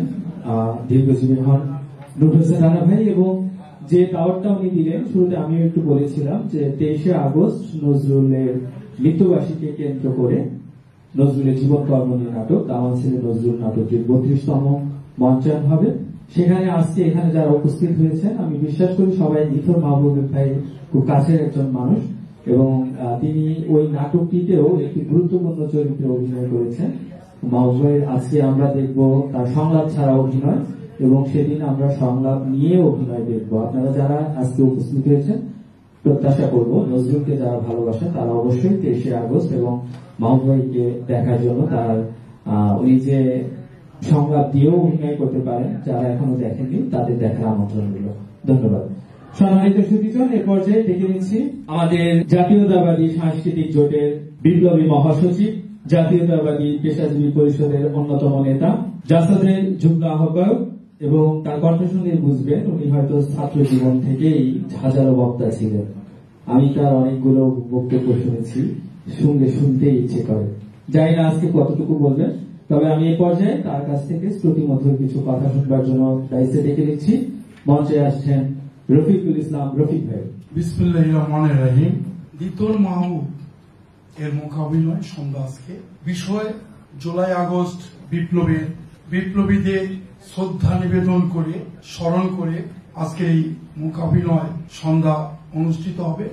আপনারা প্রত্যেকেই অপেক্ষায় আছেন, প্রতীক্ষায় আছেন নিথর মাহবুবের মোকাবিনয় দেখার জন্য। 2024 সাল 1 জুলাই থেকে শুরু করে 29শে জুলাই একটি অধ্যায়। আমি এই অধ্যায় সহ 5 আগস্ট পর্যন্ত যে সমস্ত বীর সেনানী শাহাদত বরণ করেছেন, প্রায় শাহাদত বরণ করেছেন এই আন্দোলনে 1600 শিশু, কিশোর, যুবক, ছাত্র, সাংস্কৃতিক কর্মী, পেশাজীবী, শ্রমজীবী মানুষ সহ সর্বস্তরের মানুষ সহ এই স্বৈরাচার বিরোধী আন্দোলনে 1 মাসে 36 দিনে প্রায় 1600 মানুষ শাহাদত বরণ করেছেন। আহত হয়েছেন হাজার হাজার লোক, অর্থাৎ প্রায় 30,000-এর বেশি বিভিন্ন পর্যায়ে মানুষ আহত হয়েছে, পঙ্গুত্ব বরণ করেছে। আমি সকলের প্রতি বিনম্র শ্রদ্ধা জানাচ্ছি, শ্রদ্ধার চিত্তে ওই সমস্ত শাহাদতদের স্মরণ করছি, আহতদের পরিবারের প্রতি শ্রদ্ধা নিবেদন করছি এবং স্মরণ করছি। যারা পঙ্গুত্ব বরণ করে চিকিৎসাধীন আছেন তাদেরকেও স্মরণ করছি। একই সাথে আরেকটি স্মরণ না করলে নয়, সেটি হচ্ছে বিগত 16 বছর ব্যাপী আন্দোলন, সংগ্রাম, খুন, গুম ইত্যাদির মাধ্যমে বাংলাদেশের রাজনীতির ইতিহাসে যে নির্মমতা, নিষ্ঠুরতা রাজনৈতিক কর্মীদের উপর, সাংস্কৃতিক কর্মীদের উপর এবং সামাজিকভাবে স্বৈরাচার সরকার, ফ্যাসিস্ট সরকার নির্যাতন করেছেন, সেখানেও হাজার হাজার নেতাকর্মী এবং কর্মীরা গুম হয়েছে, খুন হয়েছেন, বিভিন্নভাবে নির্যাতনের শিকার হয়েছেন। প্রায় 1.5 লক্ষ মামলার মাধ্যমে প্রায় 80 লক্ষ লোককে মামলার মাধ্যমে জর্জরিত করে মামলার মাধ্যমে নির্যাতন করেছেন। তাদের প্রতিও আমি আজকের এই 5 আগস্টে স্মরণ সভায় শ্রদ্ধা চিত্তে তাদের স্মরণ করতে চাই। আজকে যেহেতু একটি সাংস্কৃতিক বলে অনুষ্ঠান, মোকাবিনয়, আজকে রাজনৈতিক কোন বক্তব্য নয়। আমরা যারা সাংস্কৃতিক কর্মী, আমরাও মাঠে ছিলাম। সাংস্কৃতিক কর্মীরা যখনই পৃথিবীর যে কোনো ইতিহাসে স্বৈরাচার পতনে সাংস্কৃতিক কর্মীরা যখনই অগ্রণী ভূমিকা পালন করে, সাংস্কৃতিক কর্মীরা যখনই মাঠে আসে, আন্দোলনের সক্রিয় হয়, তখনই কিন্তু একটি স্বৈরাচারের পতন অনিবার্য হয়ে দাঁড়ায়। ঠিক এমনি ভাবে এই জুলাই আগস্ট বিপ্লবেও রাজনৈতিক আন্দোলন 16 বছর ব্যাপী চললেও জুলাই আগস্ট বিপ্লবের মাধ্যমে ছাত্র জনতার আন্দোলন যখন তীব্র থেকে তীব্রতর হচ্ছিল, তখন সাংস্কৃতিক কর্মীরা, ব্যান্ডের শিল্পীরা, সঙ্গীত শিল্পীরা, নাটকের শিল্পীরা, চলচ্চিত্রের শিল্পীরা, কবি সাহিত্যিকেরা একে একে কিন্তু 29শে জুলাই, আমি যে কথাটি বলছি, সেই সময় থেকে কিন্তু একে একে বেরিয়ে আসছিল। তারা সংহতি প্রকাশ করছিল। ঠিক একইভাবে পেশাজীবীরাও এই আন্দোলনের সাথে ব্যাপকভাবে সম্পৃক্ত হওয়ার ফলে 3রা আগস্ট শহীদ মিনার থেকে যে ঘোষণা 8 দফা কর্মসূচি কোঠা আন্দোলনে ছিল, সেই 8 দফা কর্মসূচিকে নস্যাৎ করে, বাতিল করে একটি দফা, একটি দাবি শেখ হাসিনা কবে যাবে, অর্থাৎ এক দফার কর্মসূচির ভিত্তিতে 1 দফার দাবিতে কিন্তু 3রা আগস্ট কর্মসূচি ঘোষণা করা হয়। এই কর্মসূচিতে সকলকে সক্রিয়ভাবে অংশগ্রহণ করার জন্য ভারপ্রাপ্ত চেয়ারম্যান বিএনপি জনাব তারেক রহমান সর্বস্তরের নেতাকর্মীদের কিন্তু অংশগ্রহণ করার জন্য, ঝাঁপিয়ে পড়ার জন্য নির্দেশনা প্রদান করেছেন। সুতরাং আমি মনে করি এই আন্দোলন শুধু এককভাবে কারো, কোন দলের, কোন সম্প্রদায়ের, কোন গোষ্ঠীর একক দাবিদার হতে পারে না। এই আন্দোলনের নেপথ্যে এবং প্রকাশ্যে মাস্টার মাইন্ড জনাব তারেক রহমান সহ এই দেশের ছাত্র জনতা এবং এই দেশের পেশাজীবীরা, এই দেশের সাংস্কৃতিক কর্মীরা এবং একই সাথে এই দেশের ছাত্র জনতা সহ সর্বস্তরের মানুষ। কারণ অবাক কাণ্ড, এত বড় আন্দোলন, পৃথিবীতে আন্দোলন কয়েকটি হয়েছে। মাও সেতুকের নেতৃত্বে 1949 সালে যে লং মার্চ হয়েছে, মাসের পর মাস লং মার্চ হয়েছে। খামেনির নেতৃত্বে ইরানে যে সাংস্কৃতিক বিপ্লব হয়েছে, ঠিক একইভাবে কিন্তু একটি মিরাকেল ঘটনা বাংলাদেশে একটি কিন্তু এই বিপ্লবকে আমি গণ অভ্যুত্থান না বলে, গণ অভ্যুত্থান যদি না বলে যদি আমি বলি এটি ছিল বাংলাদেশের ইতিহাসে সর্ববৃহৎ সাংস্কৃতিক আন্দোলন, সেটাকে ভুল বলা যাবে না। কারণ এই সাংস্কৃতিক বিপ্লব যখনই হবে তখনই পরিবর্তনের সম্ভাবনা দেখা দেয়। আজকে সংস্কার হচ্ছে, সংস্কারের মাধ্যমে সর্বস্তরে পরিবর্তন কিন্তু দৃশ্যমান। তাই আমি মনে করি এটা গণ অভ্যুত্থানের পাশাপাশি একটি সাংস্কৃতিক বিপ্লব ছিল। এই সাংস্কৃতিক বিপ্লবকে এগিয়ে নিয়ে যাওয়ার দায়িত্ব হচ্ছে আমাদের সাংস্কৃতিক কর্মীরা। তাই আমি পরিশেষে বলবো, আজকের এই মোকাবিলার মাধ্যমে আমাদের জুলাই বিপ্লব সহ সকল শহীদদের প্রতি শ্রদ্ধা নিবেদনের জন্য আজকে যে মাহবুব যে অভিনয়ের মাধ্যমে, মোকাবিলার মাধ্যমে যে আপনাদেরকে মঞ্চস্থ করবেন, প্রদর্শন করবেন তার অভিনয়, তার সাফল্যতা এবং সমস্ত শাহাদতদের প্রতি শ্রদ্ধা নিবেদন করে আমি আমার বক্তব্য শেষ করছি। আল্লাহ হাফেজ, বাংলাদেশ জিন্দাবাদ। কথা বলে শুনলাম আমরা রফিকুল ইসলাম রফিক ভাইয়ের কাছ থেকে। সম্মানিত সুধীজন, সকলের দৃষ্টি আকর্ষণ করে আমি এই মুহূর্তে যে কথাগুলো বলবো সেগুলো হচ্ছে, আমি কিন্তু নিজের কথাও একটু বলি এই সুযোগে। প্রায় 21 বছর যাবৎ আমি থিয়েটার করি, নাট্যাঙ্গনের সাথে অনেক বছর হয়ে গেছে। এর মাঝে 1.5 যুগ আগে আমি মিথুন মাহবুব ভাইয়ের কাছ থেকে আমরা টিএসসিতে, আমি ইকবাল বেশ কয়েকজন আমরা মাইমের কাজ করতাম। তখন থেকে দেখেছি যে এই মানে তার যুদ্ধটা আমরা খুব কাছ থেকে দেখেছি। এবং রানা ভাইয়ের যে নাটকটা দামাল ছেলে নজরুল, সেটাও 2006, 7, 8 ওই সময়টাতেই করা। তখন থেকেই আসলে এই মানুষগুলোর সাথে আমার খুব ভালো সম্পৃক্ততা, সেই সুবাদে আমি তাদের সম্পর্কে খুব ভালো জানি। মাহবুব ভাই সেই সময় থেকে অনেক পরিশ্রম করে আসছেন। আমি নূর হোসেন রানা ভাই কিছুক্ষণ আগে বক্তব্য রাখলেন, তার কথার কোট করে, এবং আমি যেহেতু সাবেক মাইম মাঠের একজন সদস্য ছিলাম, সেই জায়গা থেকে এখন যে কথাগুলো বলবো সেই কথাগুলো আমার আজকের অনুষ্ঠানের প্রধান অতিথি যিনি, তাকে উদ্দেশ্য করে আমার কথা বলা, তারপরে আমি তাকে ডাকবো মঞ্চে বক্তব্য রাখবার জন্য। সম্মানিত সুধীজন এবং আমাদের আলোকিত মানুষ, আমাদের অনুষ্ঠানের অতিথিদের মধ্যমণি, সকলের প্রিয় আমাদের অভিভাবক, এবং এই শুধু বর্তমান সময়ে অভিভাবক তা নয়, সেই 92 থেকে রানা ভাই বলতেছিল যে তার হাত ধরেই, রেজা ভাইয়ের হাত ধরেই এই রানা ভাই আসা, বা আমাদের মতো অনেক তরুণরা সেই সময় আস্তে আস্তে এই সাংস্কৃতিক জগতে পদার্পণ করে, এবং তার কাছে আমাদের চাওয়া পাওয়া গুলো অনেক অনেক আবদার। আমি তার বক্তব্যের আগে রানা ভাইয়ের কথার উপর বক্তব্য একটা কোট করছি এবং আরেক কিছু আমি যোগ করছি। তিনি একটি আবদার করেছেন আমাদের রেজাউদ্দৌলা চৌধুরী ভাইয়ের কাছে যে নিধন মাহবুব একটি উৎসব করতে চায়, সেই ব্যাপারে উনি সহযোগিতা করবেন। আমি জানি তার বক্তব্যে সেই বিষয়টা চলে আসবে, তবে তার সাথে আরেকটু যোগ করে দেই। মাহবুব ভাই, আমি কিছুক্ষণ আগে বললাম যে দীর্ঘদিন যাবৎ এই মাই মাঠের সাথে নিরলস ভাবে পরিশ্রম করে যাচ্ছে, এবং উনি দেখেছেন আপনারা, উনি ভালো কবিতাও লেখা, আজকে তার আমরা প্রমাণও পেলাম।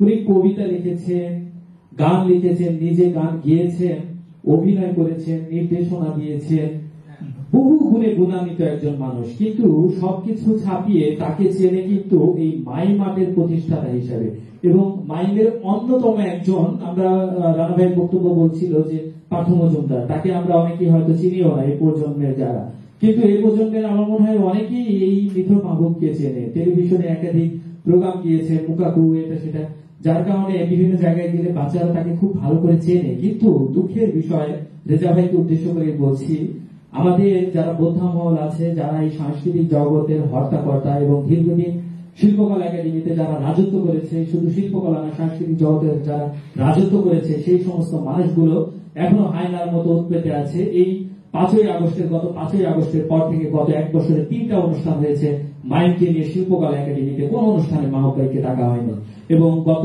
কদিন আগে 1 সপ্তাহের একটি মাইমের একটি কর্মশালার আয়োজন করেছে, সেখানে কে বা কারা করেছে আমরা কেউ জানি না, মাইমার জানে না, নিধন মাহবুব জানে না, তিনি একজন সাংবাদিক, সে জানে না, এবং তাকে জানানো হয়নি। শুধু তাই নয়, রেজা ভাইকে উদ্দেশ্য করে বলছি, আজকের এই নিধন মাহবুবের উইকিপিডিয়াতে তার নাম দিয়ে সার্চ দিলে তার অনেক কিছু চলে আসতো, সেগুলো মুছে ফেলা হয়েছে।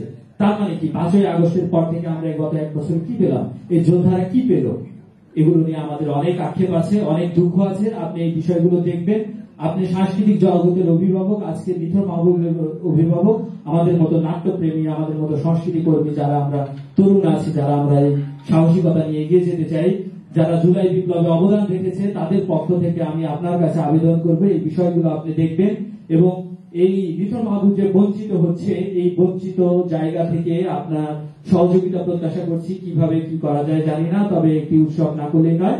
তবে আমিও মনে হয় একটু ঝাঁঝালো কথা বলে ফেলছি, এ পর্যায়ে একটি আবৃত্তি শুনে নিচ্ছি। আবৃত্তির পরে আজকের অনুষ্ঠানে প্রধান অতিথি ডেকে নেব। মঞ্চে আসছে একটি আবৃত্তি নিয়ে রবি। এই মৃত্যু উপত্যকায় আমার দেশ,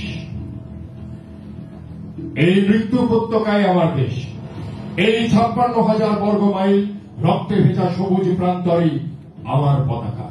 আমি এখানেই থাকব, আমি এখানেই থাকব, আমি বসে থাকবো সন্তান হারা মায়েদের কান্নার পাশে, অজ্ঞাত আমাদের পিতাহীন কবরের পাশে, গুম হয়ে যাওয়া মানুষের অনস্তিত্বের পাশে আমি বসে থাকবো একটা সাদা কালো ছবি নিয়ে। এই মৃত্যু উপত্যকায় আমার দেশ, একদিকে সমুদ্র, 3 দিকে কাঁটাতার, আর আমি কোথায় যাব? আমি লাশ হয়ে ঝুলে থাকবো রক্তাক্ত কাঁটাতারে, খুনিদের তাবৎ বুলেটের নিশানা হয়ে আমি দাঁড়ায় থাকবো মুক্তির মিছিলের যে কোনো প্রান্তরে।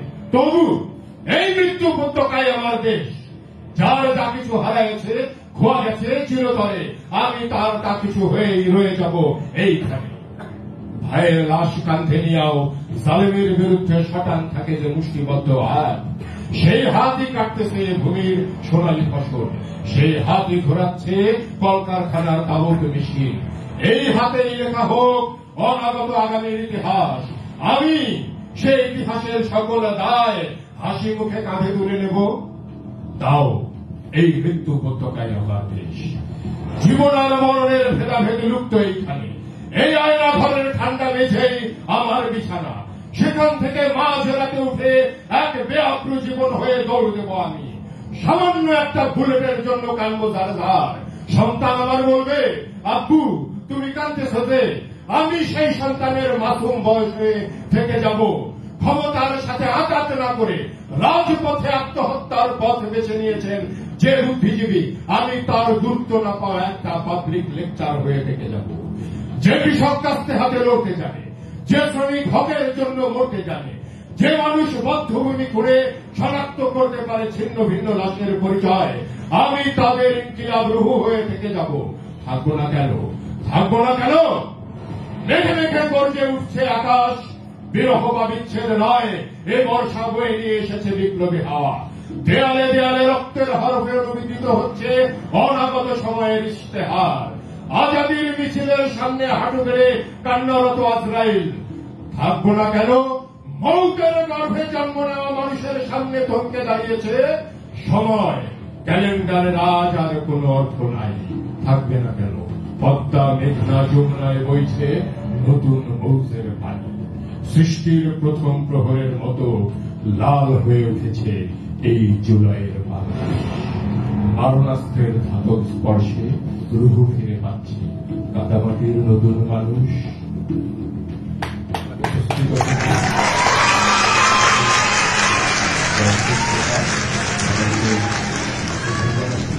ভালোবাসা জানাচ্ছি এবং জুলাই শহীদের সকলের প্রতি বিনম্র শ্রদ্ধা। ধন্যবাদ। আমিন ভাই আমাদের খুব পছন্দের মানুষ। আমিন ভাইকে আমি একটু মঞ্চে ডাকছি, একটি আবৃত্তি এই সুযোগে শুনে নিই আমিন ভাইয়ের কাছ থেকে। ধন্যবাদ। নিথর মাহবুবের মাইমার্ট আজকে রক্তে আগুন লেগেছে এমন একটি মাইম নিয়ে উদ্বোধনের অনুষ্ঠান করতে যাচ্ছে। যদিও মাইমটি আগে হয়েছে। আজকে আমাদের বাংলাদেশের বিশিষ্ট গুণী সাংস্কৃতিক ব্যক্তিত্ব রেজাউদ্দৌলা চৌধুরী ভাই এখানে উপস্থিত আছেন। আমারও সৌভাগ্য হয়েছিল অনেক বছর আগে জাসাস যখন প্রথম সৃষ্টি হয়, প্রথম যিনি রেজাউদ্দৌলা ভাই আহ্বায়ক ছিলেন, সেখানে আমি সদস্য হওয়ার জন্য গিয়েছিলাম। তো দীর্ঘ অনেক বছর পর আজকে মঞ্চে পেয়েছি। আমি এর মধ্যে শুধু সাংস্কৃতিক কর্মকাণ্ডই করে গেছি। বিগত ফ্যাসিস্ট সরকারের ইতিহাস বলে কোনো শেষ করা যাবে না, সবাই বলেছে। আমি সামান্য একটি কথা বলতে চাই। নিথর মাহবুব একজন জীবন যোদ্ধা, সাংস্কৃতিক যোদ্ধা। সে যে পরিমাণ যুদ্ধ করে আজকে এই জায়গায় প্রতিষ্ঠিত হয়েছে। আসলে আমাদের প্রত্যেকের উচিত এমন যোদ্ধাদের নিঃস্বার্থভাবে সততার সাথে সাংস্কৃতিক যোদ্ধা, জীবন যোদ্ধাদের পাশে দাঁড়ানো, এবং এটা অবশ্যই আমাদের রেজাউদ্দৌলা চৌধুরী ভাইরা অবশ্যই পাশে থাকবেন। তারা এই যুদ্ধ করে আজকের অবস্থানে এসেছেন। আমি আমিনুল হক, আমি দীর্ঘদিন যাবৎ নাটক করেছি। আজকে প্রায় 16 বছর বাংলাদেশ টেলিভিশনের উচ্চ গ্রেডের অভিনেতা হয়েও একটি নাটকে অভিনয় করতে পারেনি। এগুলো কিন্তু বিগত সময়ের যে ফল। আজকে এই আগস্টে যারা জীবন দিয়েছে, তারা তাদের শহীদের আত্মার বিনিময়ে আজকে আমরা এই অবস্থানে ফিরে এসেছি। আমরা চাই অতীতের মতো আর যেন এমন ফ্যাসিস্ট এবং লুটেরা খুনি সরকার যেন আর প্রতিষ্ঠিত না হয়। আমি এই জুলাই যোদ্ধা যারা শহীদ হয়েছেন তাদের প্রত্যেকের আত্মার মাগফিরাত করছি। যারা আহত আছেন তাদের সুস্থতা কামনা করছি। আমি এই জুলাই যোদ্ধা এবং এই নিথর মাহবুবের একটি কবিতা আবৃত্তি করে শোনাতে চাই। সাহস, চোখের জল শুকিয়ে এখন হয়ে গেছে বারুদ, রক্ত এখন ফুয়েল আমার, জ্বালবো এবার আগুন। সাহস থাকলে চালাগুলি, ভয় করি না মরণ, চোখ মেলে চোখ দেখ আমার পিছে ছাত্র জনতার ঢল। খুঁড়ছি সবাই তোদের কবর, মরবি এবার তোরা, স্বাধীন দেশে রাখবো না আর স্বৈরাচারের কারা। ধন্যবাদ।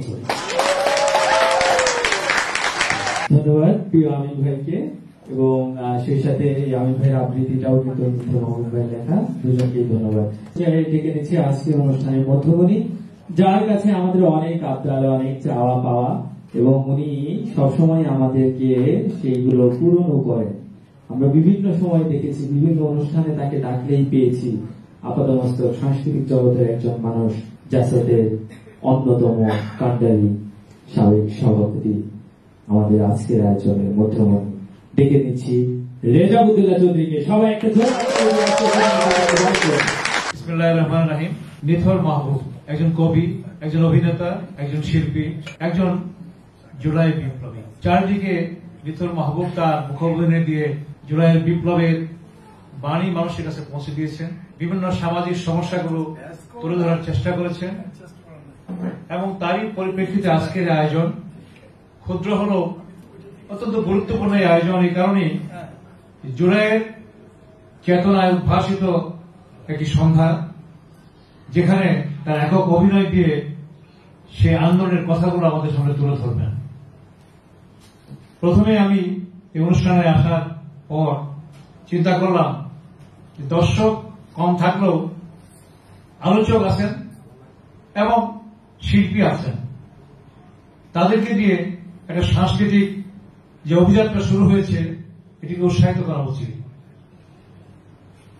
জোড়ায় যারা শহীদ হয়েছেন তাদের স্মৃতির প্রতি শ্রদ্ধা জানাচ্ছি।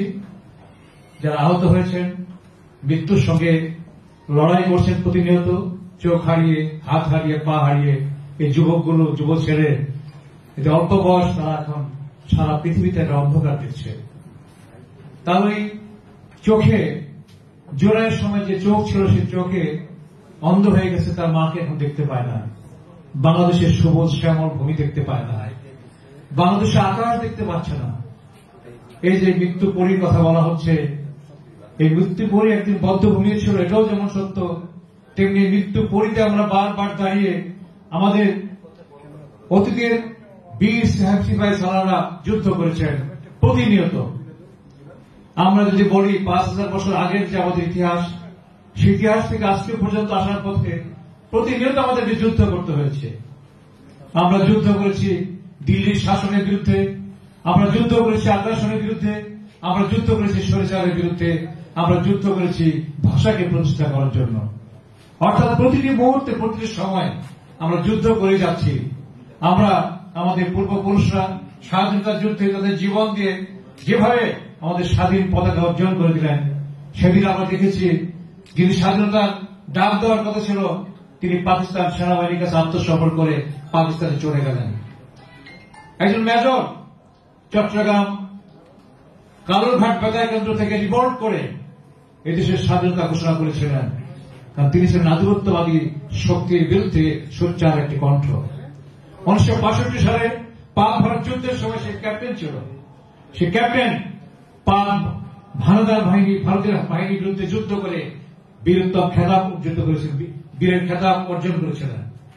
সেই মেজর জিয়াই স্বাধীনতা ঘোষণা করে বাংলাদেশের মানুষকে যুদ্ধে ঝাঁপিয়ে পড়ার আহ্বান জানিয়েছিলেন। শুধু তাই নয়, তিনি নিজেই যুদ্ধ করেছিলেন, জেট ফোর্স তৈরি করে তার যে যুদ্ধের ঘটনা সেটি শুনলে এখনো আঁতকে ওঠে। ইতিহাস সত্য কথাই বলবে এবং ইতিহাসের পট পরিবর্তনে জিয়া রহমানকে ৭ই নভেম্বর আবার সিপাহী জনতা বিপ্লবের মধ্য দিয়ে এই আধিপত্যবাদী আগ্রাসনের বিরুদ্ধে রুখে দাঁড়াতে হয়েছিল। এদেশের সিপাহী জনতা ৭ই নভেম্বর 19৭৫ সালে ভারতের আগ্রাসনের বিরুদ্ধে রুখে দাঁড়িয়ে একটি দেশপ্রেমিক সরকার প্রতিষ্ঠা করেছিল। জিয়া রহমান রাজনীতিতে এসে আমাদের সাংস্কৃতিক পরিমণ্ডলকে পরিচ্ছন্ন করার চেষ্টা করলেন। জিয়া রহমান রাজনীতিতে এসে আমাদের আইডেন্টিটি বাংলাদেশি জাতীয়বাদ দিয়ে গেলেন। জিয়া রহমান রাজনীতিতে এসে সুদূর পরাহত বাংলাদেশকে একটা নতুন স্বনির্ভর বাংলাদেশ করার পরিকল্পনা গ্রহণ করেছিলেন। জিয়া রহমান ৭০ দশকে বসে ১০০ বছরের বাংলাদেশ নির্মাণ করার চিন্তা করলেন। তার মধ্যে দেশপ্রেম এখনো মানুষের কথা, তার শত্রুরাও তাকে কখনো বলতে পারবে না তিনি দুর্নীতিগ্রস্ত। অর্থাৎ সহজ সরল এবং সৎ মানুষের রাজনীতি ছিল বাংলাদেশে জিয়া রহমানের। সে রাজনীতির ধারণায়, সে রাজনীতিকে ধারণ করতে হবে সবাইকে এবং সেই রাজনীতি ধারণ করে পরবর্তীতে দেশনেত্রী বেগম খালেদা জিয়া দেশ পরিচালনা করেছেন। তার উপর আগ্রাসন এসেছে। ওয়ানির দেখেছি ভারতীয় আগ্রাসনে বিএনপিকে ধ্বংস করার চেষ্টা করা হয়েছিল, তারেক রহমানের উপর আক্রমণ করা হয়েছিল, তারেক রহমানকে এমনভাবে নির্যাতন করা হয়েছিল, মৃত্যুর মুখোমুখি তাকে দাঁড় করা হয়েছিল। কি অপরাধ ছিল আরাফাত রহমানের, যে বাচ্চা ছেলে আরাফাত রহমানকে নির্যাতন করা হলো, পরবর্তী পর্যায়ে আরাফাত রহমানকে মৃত্যুর উপরে ঢলে পড়তে হলো। বেগম জিয়া কি অপরাধ ছিল? একটি অপরাধ ছিল যে বাংলাদেশকে কব্জার মুক্ত করার জন্য, একটি অপরাধ ছিল আগ্রাসন একটা বাংলাদেশ, স্বাধীন বাংলাদেশ নির্মাণ করার জন্য। সেই অপরাধে বেগম জিয়াকে বিনা বিচারে জেল থাকতে হয়েছে অনেক বছর। নির্জন কারারুষ্টে তার থাকতে হয়েছে, অসুস্থ করা হয়েছে তাকে। এইভাবেই ন্যাশনালিস্ট ফোর্সকে ধ্বংস করার চেষ্টা করা হচ্ছে। আজকে আমরা শুধু কেনই কথা বলছি, সাংস্কৃতিক যখন ধ্বংস করা হয় মনে করতে হবে গণতন্ত্রের চর্চা দেখেন নিষিদ্ধ হয়ে যাবে। প্রথম আঘাত সংস্কৃতির উপর আসে। আমাদের নাটক বলেন, আমাদের কবিতা বলেন, আমাদের গান বলেন, আমাদের সমস্ত পরিচর্যা সাংস্কৃতিক মন্ডলীর যে কাজগুলো আছে সেটার উপর আঘাত আসবে। এই আঘাত আসলে বুঝতে হবে যে স্বৈরাচার বা ফ্যাসিস্ট সরকাররা সেখানে চেপে বলবে। এই কারণেই গত 15 বছরে সাংস্কৃতিক আন্দোলন করা যায় নাই। গত 15 বছরে এদেশের জাতীয়বাদী চেতনায় বিশ্বাসী কোন লোককে রাস্তায় দাঁড়াতে দেওয়া হয়নি। আপনারা জানেন যে বিএনপির মতো অসংখ্য নেতা কর্মীকে গুম করা হয়েছে, আইন আধারে নিয়ে বন্দী করা হয়েছে, তাদের লাশ এখন খুঁজে পাওয়া যাচ্ছে না। জামাতের নেতাদেরকেও হত্যা করা হয়েছে। আর বিডিআর হত্যাকাণ্ডের মধ্য দিয়ে দেশপ্রেমিক সেনাবাহিনীকে হত্যা করা হয়েছে এবং শাপলা চত্বরে সেই ছোট ছোট হাফেজ বাচ্চাদেরকেও নির্মমভাবে নিষ্ঠুর হত্যা করা হয়েছে। এই হত্যাযজ্ঞ কেন চালানো হয়েছে? ভয়, ভীতি, সন্ত্রাস সৃষ্টি করে তার ফ্যাসিস্ট শাসনকে অব্যাহত রাখার জন্য, যে কারণে সে মানুষের উপর গুলি করা নেশায় পরিণত হয়েছিল। জুলাই আন্দোলনে যখন চলছে বাংলাদেশে, তখন তাদের উপর নির্বিচারে গুলিবর্ষণের যে ঘটনা, এই বিবর্ষ ঘটনায় সারা পৃথিবী থমকে গেছে। জাতিসংঘ থেকে শুরু করে সমস্ত জায়গায় এই নির্যাতনের বিরুদ্ধে, এই গণহত্যার বিরুদ্ধে মানুষ সোচ্চার হয়েছে। এদেশের সাধারণ মানুষ, ছাত্র সমাজ, যুব সমাজ, রাজনৈতিক কর্মী এবং সাংস্কৃতিক কর্মীরা রাস্তায় নেমে আসলেন এবং যখনই এই রাস্তায় সাধারণ মানুষ নেমে আসবে তখন বুঝতে হবে বিপ্লব সম্পূর্ণ হবে, অভ্যুত্থান সফল হবে। এবং সেই কারণে 5ই জুলাই আজকে ঐতিহাসিক দিন, 5ই আগস্ট, এই 5ই আগস্টে এই ফ্যাসিস্ট সরকার বাংলাদেশ থেকে পালিয়ে যাওয়ার বাধ্য হয়েছে। শুধু তাই নয়, সেই সরকারের 300 সংসদ সদস্য তারাও পালিয়ে গেছেন, মন্ত্রী পরিষদ পালিয়ে গেছেন, প্রধান বিচারপতি পালিয়ে গেছেন, এই বাইতুল মোকাররম ইমাম সাহেব পালিয়ে গেছেন, বাংলাদেশের গভর্নর সহ সবাই পালিয়ে গেছেন, তাদের খোঁজ পাওয়া যাচ্ছে, পুলিশ অফিসাররা অনেকে পালিয়ে গেছেন। কিন্তু যে লোকগুলো এখন আছে তাদের মধ্যে ফ্যাসিস্ট প্রেতাত্মারা কাজ করে যাচ্ছে, যে কারণে বাংলাদেশের যে কাঙ্ক্ষিত জিনিস, মানুষের প্রত্যাশার যে জিনিস, যে এই জুলাই গণঅভ্যুত্থানের মধ্য দিয়ে আমরা যে অর্জন করতে চাই সেটা কেন সম্পূর্ণ হল না। হল এই কারণে এই সরকারের মধ্যে ঘাপটি মেরে বসে থাকা ফ্যাসিস্ট সরকারের সহযোগীরা এই কাজগুলো ধ্বংস করে দিচ্ছে। এই জন্য আমাদের সাবধান হতে হবে। সাবধান হতে হবে এই কারণে বিএনপি হল আমরারা, একটা ন্যাশনালিস্ট ফোর্সের আমরারা, একটা ছাতা, যে ছাতা নিচে বিভিন্ন ন্যাশনালিস্ট ফোর্স গুলো সম্মিলিত হবে এবং তাদের সাহায্য দিয়ে থাকবে। প্রথমে বিএনপির আঘাত করার চেষ্টা করা হলো। সারা বাংলাদেশের আওয়ামী সন্ত্রাসীরা বিভিন্ন লেভেল ধরে বিভিন্ন চাঁদাবাজি বাস্তানি শুরু করে বিএনপি কিছু বিপদগামী ছেলেদের সামনে দিয়ে চাঁদাবাজি বাস্তানির কথা বলা হলো, অর্থাৎ বিএনপিকে বিতর্কিত করার চেষ্টা করা হচ্ছে। তেমনি জামাতকেও বিতর্কিত করার চেষ্টা করা হবে, এনসিপিকে বিতর্ক করার চেষ্টা করা হবে। এই কারণেই করা হবে যারা হল ন্যাশনালিস্ট ফোর্স, আদর্শের বিরুদ্ধে শক্তি, এই শক্তিগুলোর মধ্যে বিভাজন সৃষ্টি করতে হবে, বিভেদ সৃষ্টি করতে হবে। এই বিভেদ যখন সৃষ্টি করতে পারবে তখন এই যে চেতনার কথা আমরা বলি, যে আন্দোলনের আমাদের যে ফসল সে আমরা অর্জন করতে পারবো না।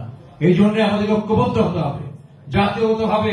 আজকে আমাদের প্রধান উপদেষ্টা সাহেব আমাদের জুলাই ঘোষণাপত্র ঘোষণা করেছেন, তাকে ধন্যবাদ জানাচ্ছি এবং জুলাই সনদ হবে তাও আমরা আশা করছি এবং বাংলাদেশে একটা দ্রুত নির্বাচনের মধ্য দিয়ে সংকট সমাধান হবে এটাও প্রত্যাশা করছি। কারণ এর বিকল্প নাই, এগুলোর বিকল্প নাই কারণে যে নির্বাচনের কোন বিকল্প, অনেকে অনেক কথা বলেন, অনেকে বলেন যে পিআর সিস্টেমটাকে অনেকে বুঝে না। আমি একটা লেখা লিখেছি গত কয়েকদিন আগে, পিআর সিস্টেম আমাদের সমাজ ব্যবস্থায়, আমাদের রাষ্ট্র ব্যবস্থায় এবং আমাদের রাজনৈতিক ব্যবস্থায় একটা অচল জিনিস, যেটা হবে না, যে করা মুশকিল আমাদের দেশে। আর 4-5টা সংসদ নির্বাচনের পরে যদি কেউ চিন্তা করেন তাও হবে কোনো শব্দ, কারণ আমরা ছোট্ট একটা শিশু ঘরে আদর ঘরে বসবাস করছি গণতন্ত্র নিয়ে। এইখান থেকে উত্তরণ ঘটাতে হবে। এই জন্য আজকে আমাদেরকে সবাইকে সাবধান হতে হবে। কারণ একটা গল্প বলে আমি শেষ করব, সে গল্পটা হলো একটা আখের ক্ষেত্রে 3টে প্রতিনিধি, 3জন চোর ঢুকেছে, একজন খ্রিস্টান, একজন মুসলমান, একজন হিন্দু। মালিক যখন আখের ক্ষেত্রে ঢুকলে 3টে চোরকে গ্রেফতার করতে হবে, মালিক 3জনকে পারবে না। কি করতে হবে? মুসলমানকে বললো, আসো তুমিও মুসলমান আমিও মুসলমান, আমরা ভাই ভাই, তুমি আমার ক্ষেত্রে ফসল খাবে, কোনো সমস্যা নাই। তারপরে বলবে যে আচ্ছা খ্রিস্টান, এ তো আমাদের ধর্মের সাথে মিল আছে, এক আল্লাহ বিশ্বাস করে, এক হিন্দু তো আল্লাহকে বিশ্বাস করে না, অতএব একে আগে মারতে হবে। হিন্দুকে প্রথম মারে। তারপরে বললো মুসলমান ভাই ভাই, এখন খ্রিস্টান কেন শুরু হবে, খ্রিস্টানকেও মারা শুরু করে, তারপরে মুসলমানকে বলে মুসলমান তুমি নামে কিন্তু তুমি চোর, অতএব তোমার শাস্তি পেতে হবে। এই ধরনের ঘটনা বাংলাদেশে ঘটবে। এই কারণে বিএনপিকে আঘাত করা হবে, জামাতকে আঘাত করা হবে, খেলাফত মজলিসকে আঘাত করা হবে, এনসিপিকে আঘাত করা হবে। বিভিন্ন ভাবে বিভিন্ন স্তরে আঘাতের জন্য দিল্লিতে বসে আছে ফ্যাসিস্ট সরকারের লোকেরা, আর বাংলাদেশের প্রশাসনের মধ্যে ফ্যাসিস্টের লোকেরা অংশগ্রহণ করে শিল্পকলা একাডেমি বলেন, বিভিন্ন সাংস্কৃতিক কর্মকাণ্ড বলেন, এদের সমস্ত জায়গায় তাদের অবস্থান আছে। এই অবস্থানগুলো দূর করে দিয়ে আমাদেরকে সাংস্কৃতিক অভিযাত্রায় অংশগ্রহণ করতে হবে। জিয়া রহমানের যে রাজনীতি, জিয়া রহমানের যে সাংস্কৃতিক চিন্তা ভাবনা, যে দৃষ্টিভঙ্গি, সেই দৃষ্টিভঙ্গি নিয়ে আমাদের এগিয়ে যেতে হবে। আগামী দিনে প্রত্যাশা রেখে আপনারা যারা বিভিন্ন জায়গায় স্ক্যাটার্ড হয়ে আছেন, বিভিন্ন বিক্ষিপ্ত অবস্থায় যারা আছেন, তাদেরকে আমরা জাতীয়তাবাদী চেতনা বিশ্বাসী হয়ে আজকের সাংস্কৃতিক আন্দোলনে সবাই ঐক্যবদ্ধ হবেন, এই প্রত্যাশা রেখে আমি আমার বক্তব্য শেষ করছি এবং আজকের অনুষ্ঠানের শুভ উদ্বোধন ঘোষণা করছি। ধন্যবাদ।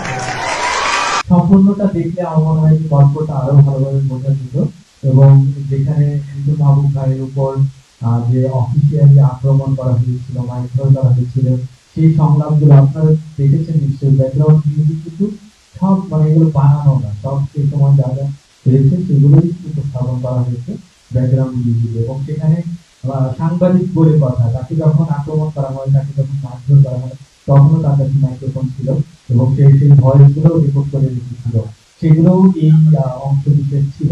আমার মনে হয় আজকে ওই অংশটুকু আমরা মিস করে গেলাম, বিভিন্ন কারণেই হয়তো অংশ বিশেষ করলো। আমি এ পর্যায়ে আমাদের আজকে অনুষ্ঠানে যে প্রধান অতিথি ছিলেন, যেটা একটু মঞ্চে থাকবো, এই সামান্য অংশটুকু দেখে তারা এইখানে আন্দোলনের যে ব্যাকগ্রাউন্ড মিউজিকটা সম্পূর্ণ আমি যে আন্দোলনে ছিলাম, আপনারা দেখতে পাচ্ছেন আমার আমি যে আন্দোলনে ছিলাম, আমার রিয়েল মনে হ্যাঁ হ্যাঁ এই আন্দোলনে আমার রিয়েল এবং যে অফিসে যে হুমকিগুলো দেওয়া হয়েছে সেটাও কিন্তু রিয়েল করে, যে আমাকে হুমকি দিয়েছে সাহারিয়ার করি সংবাদের নির্বাহী সম্পাদক, এটা তারই কণ্ঠ। দুর্ভাগ্যক্রমে তার কণ্ঠটি রেকর্ড করে দিলে, কারণ আগে একদিন 20 তারিখে যখন আমি একটা রিপোর্ট করি পড়ানোর গণকাণ্ড ছাত্র আহত হলো, তখন যে আসে আমাকে অনেক থ্রেট দেয় আমার রুমের ভিতরে, আমার রুমের ছিল তুমি তো নির্বাহী সম্পাদক, আমি আমার কাছে তুমি আসছে উল্টা আমার উল্টাপাল্টা কথা, কোনো ধরনের রিপোর্ট সরকারের বিরুদ্ধে করা যাবে না এবং আমাকে অনেক ভূমিকা দিয়ে দেয়। প্রথম দিন আমি রেকর্ড করতে পারিনি, তখন দ্বিতীয় দিন যখন উনি আমাকে এগুলি বলতে আসে, তখন আমি দেন আমি রেকর্ড করে দিই এবং সেই গল্প আপনাদের কাছে শোনালাম।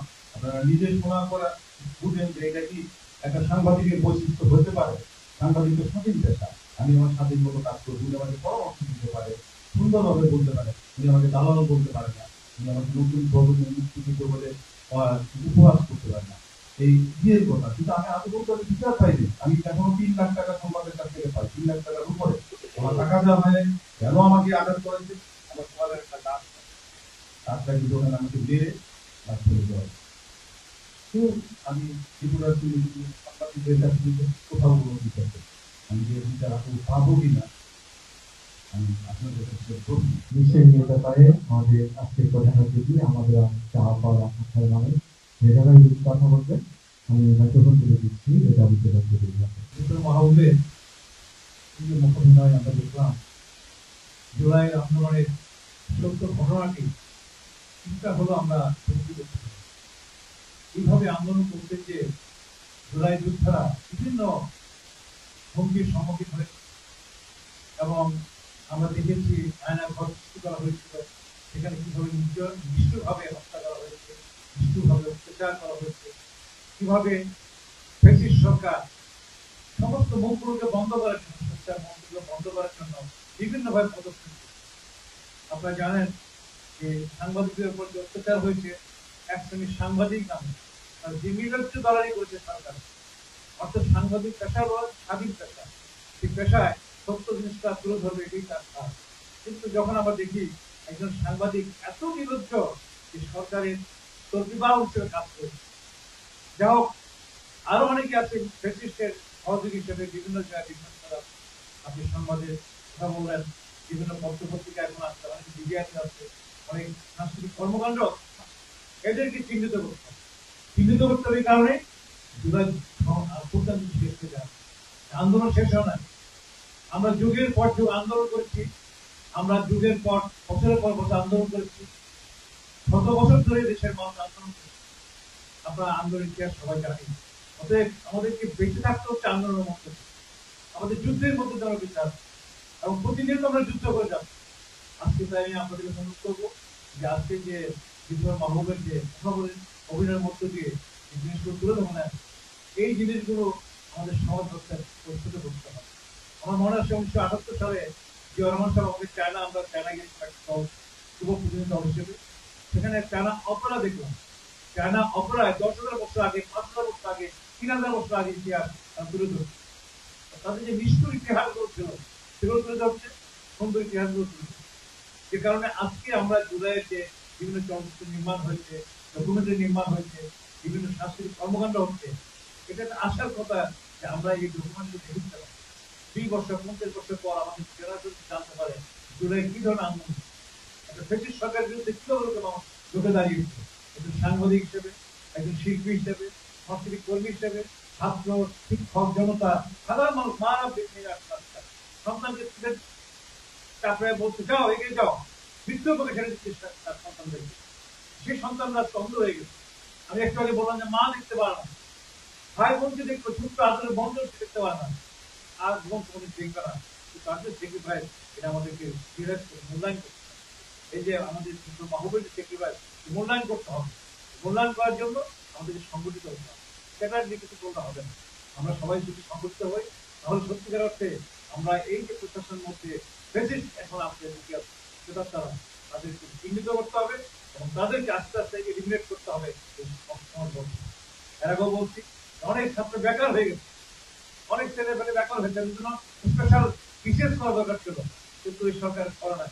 আমি কয়েকবার লিখেছি পত্রিকায় যে এই ছেলেদেরকে যে এরশাদের আমলে শর্ট টার্ম বিশেষ হয়েছিল, সেই 10,000 ছেলে 20,000 ছেলেকে যদি বিশেষ দিয়ে আমাদের প্রশাসনা পাঠাতে পারতাম তাহলে এরা সত্যিকার অর্থে জুলাই যে চেতনা, এই চেতনা হিসেবে তারা কাজ করতে পারে। অতএব আমি মনে করি এই জেনারেশনকে সত্যিকার অর্থে যে জেনারেশন আছে এদেরকে প্রশাসনে বিভিন্ন পুলিশ বাহিনীকে সংস্কার করে বিভিন্ন জায়গায় এদেরকে সেট আপ করা এবং দরকার। আজকে বিপ্লব মাহবুব এখানে আজকে চাকরি নাই, আমি মনে করি যদি আমার সরকার লাগে আমি কোথায় কোনো পত্রিকা বসে আমি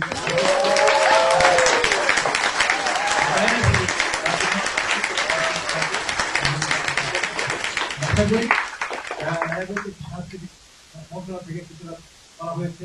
আমি চাই মোকাবিলা না করি। আমরা কালচার মিনিস্ট্রির পক্ষ থেকে বিভিন্ন সেক্টরে নতুন নতুন সেক্টর আমরা দিচ্ছি, কারণ আমরা দিচ্ছি বা যাত্রা শিল্প দিচ্ছি, আমরা দিচ্ছি আমাদের বেবিনিতে কাজ তাদের শিল্প, গ্রামের মহিলাদেরকে সাংস্কৃতিক মন্ত্রণালয়ের কারণে কোটি কোটি টাকা লুটপাট হচ্ছে। এই শিল্পকলা থেকে প্রচুর টাকা লুটপাট হয়ে গেছে, 100 কোটি টাকার বিরুদ্ধে অভিযোগ আছে, দিদির বিরুদ্ধে অনেকের এখনো বিচার হয়, অনেক বিচার হয় না। এদেরকে বিচারে আনতে হবে, বিজেপি থেকে বের করে আমাকে বাংলাদেশ টেলিভিশন থেকে বের করে করতে করো কি করতে হবে বলো। বিজেপি থেকে যদি যতটা যে যারা সেই দালালি করছে তারাই বিজেপি, তারা কিন্তু এদের বিরুদ্ধে অ্যাকশন নেওয়া উচিত।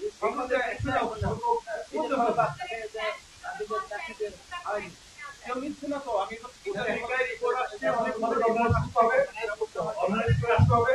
আমার মনে হয় আমরা যারা আমাদের যাত্রার কাছে আমাদের সাংস্কৃতিক সংগঠন আছে, সংস্থা আছে, বিভিন্ন সংগঠন যারা সবাই মিলে আমরা একটা কাজটা করি। 20 তারিখে আমরা কারাগার ভিত্তিক কালচার সেক্টরে কারাগার ভিত্তিক কিভাবে হচ্ছে তালিকাটা আমাদের দিলে আমরা এদেরকে বসে একটা পরিকল্পনা করতে হবে। আশা করি করা উচিত আমাদের আজ হোক কাল হোক এখান থেকে আমাদেরকে ইনভেস্ট করতে হবে। আছে আমাদের এই যে জুলাই চেতনা, চিন্তা চেতনা, ভাবনা, নতুন বাংলাদেশ গড়ার যে মুক্ত চিন্তা, এগুলো আমাদের কাছে শুরু হয়ে যায়। এই জন্য এই চেতনাকে বাস্তবায়ন করার জন্যই আমাদের ঐক্যবদ্ধ হতে হবে। বিভাজন নয়, বিকাশ নয়, ঐক্যবদ্ধ হয়ে এগুলো মোকাবেলা এটি প্রত্যাশা রেখে সবাইকে ধন্যবাদ জানাই। ধন্যবাদ। একটু মাইনের জন্য একটু বেশি অনুদান চাই, যাতে আমি সারা বাংলাদেশে কাজ করতে এই শিল্পটা একটু পিছিয়ে আছে। আমি চাই অনেক কাজ করতে, এই শিল্পটা একেবারে আমার দেশে হারাই গেছিল বাধ্যতা দেওয়ার পরে। সেটা আমি কতটুকু কি করছি এটা সবাই জানে। আমি যে আগামীতে মাই মার্টের জন্য একটা ভালো বরাদ্দ হোক, যাতে সারা বাংলাদেশে এই মাই মার্ট তো আমাদের শিল্প বলে মার্ট এটা আমরা মনে করি অনেক কিছু আমরা প্রকাশ করতে পারি এবং এই জিনিসগুলো আমাদের প্যাট্রোনাইজ করা উচিত। আমি মনে করি যে শিল্পকলা একাডেমি আছে, সাংস্কৃতিক মন্ত্রণালয় আছে, বিভিন্ন ফান্ডিং আছে, এগুলো থেকে কিন্তু আমার কিছু পক্ষে ব্যবস্থা লাগে ইনশাল্লাহ করবো। এবার কিছু আমরা একটু করছি, কিছুটা হলেও করছি, এবং আমাদের আমার জানার মধ্যে কয়েক হাজার ছেলে মেয়েদেরকে আমরা এবার বিভিন্ন সংগঠিত এবং অনেকে পেয়ে গেছে। আমার বলছে অ্যাকাউন্ট নাম্বারটা অ্যাকাউন্টে চলে যাবে, কারণ ব্যক্তিগত হয়ে যাবে না, এনএডি থাকবে, অ্যাকাউন্টে থাকবে, শিল্পকলার মাধ্যমে কিছু আবেদন আছে, মন্ত্রণালয়ের মাধ্যমে কিছু আবেদন আছে, এগুলোর মাধ্যমে করা হয়। আমি মনে করি যে আবেদন আমাদের দেওয়া হয়, আমি আমার পক্ষ থেকে চেষ্টা করি। এই জন্যই বলছি আমাদের প্রিয় অভিভাবক সাংস্কৃতিক ব্যক্তিত্ব আমাদের বর্গা রেজাউদ্দৌলা চৌধুরী আমাদের জন্য সদস্য। সম্মানিত উপস্থিতি, আপনাদেরকে আবারও শেষ বেলায় স্বাগতম, অভিনন্দন, কৃতজ্ঞতা। মা মাটি মাতৃভূমি নিজের স্পর্শে বাংলার মানুষ একদিন জুলাই যোদ্ধাদের মতো আজকে প্রধান অতিথি রেজাউদ্দৌলা চৌধুরী আজকে এখন অভিনয়ের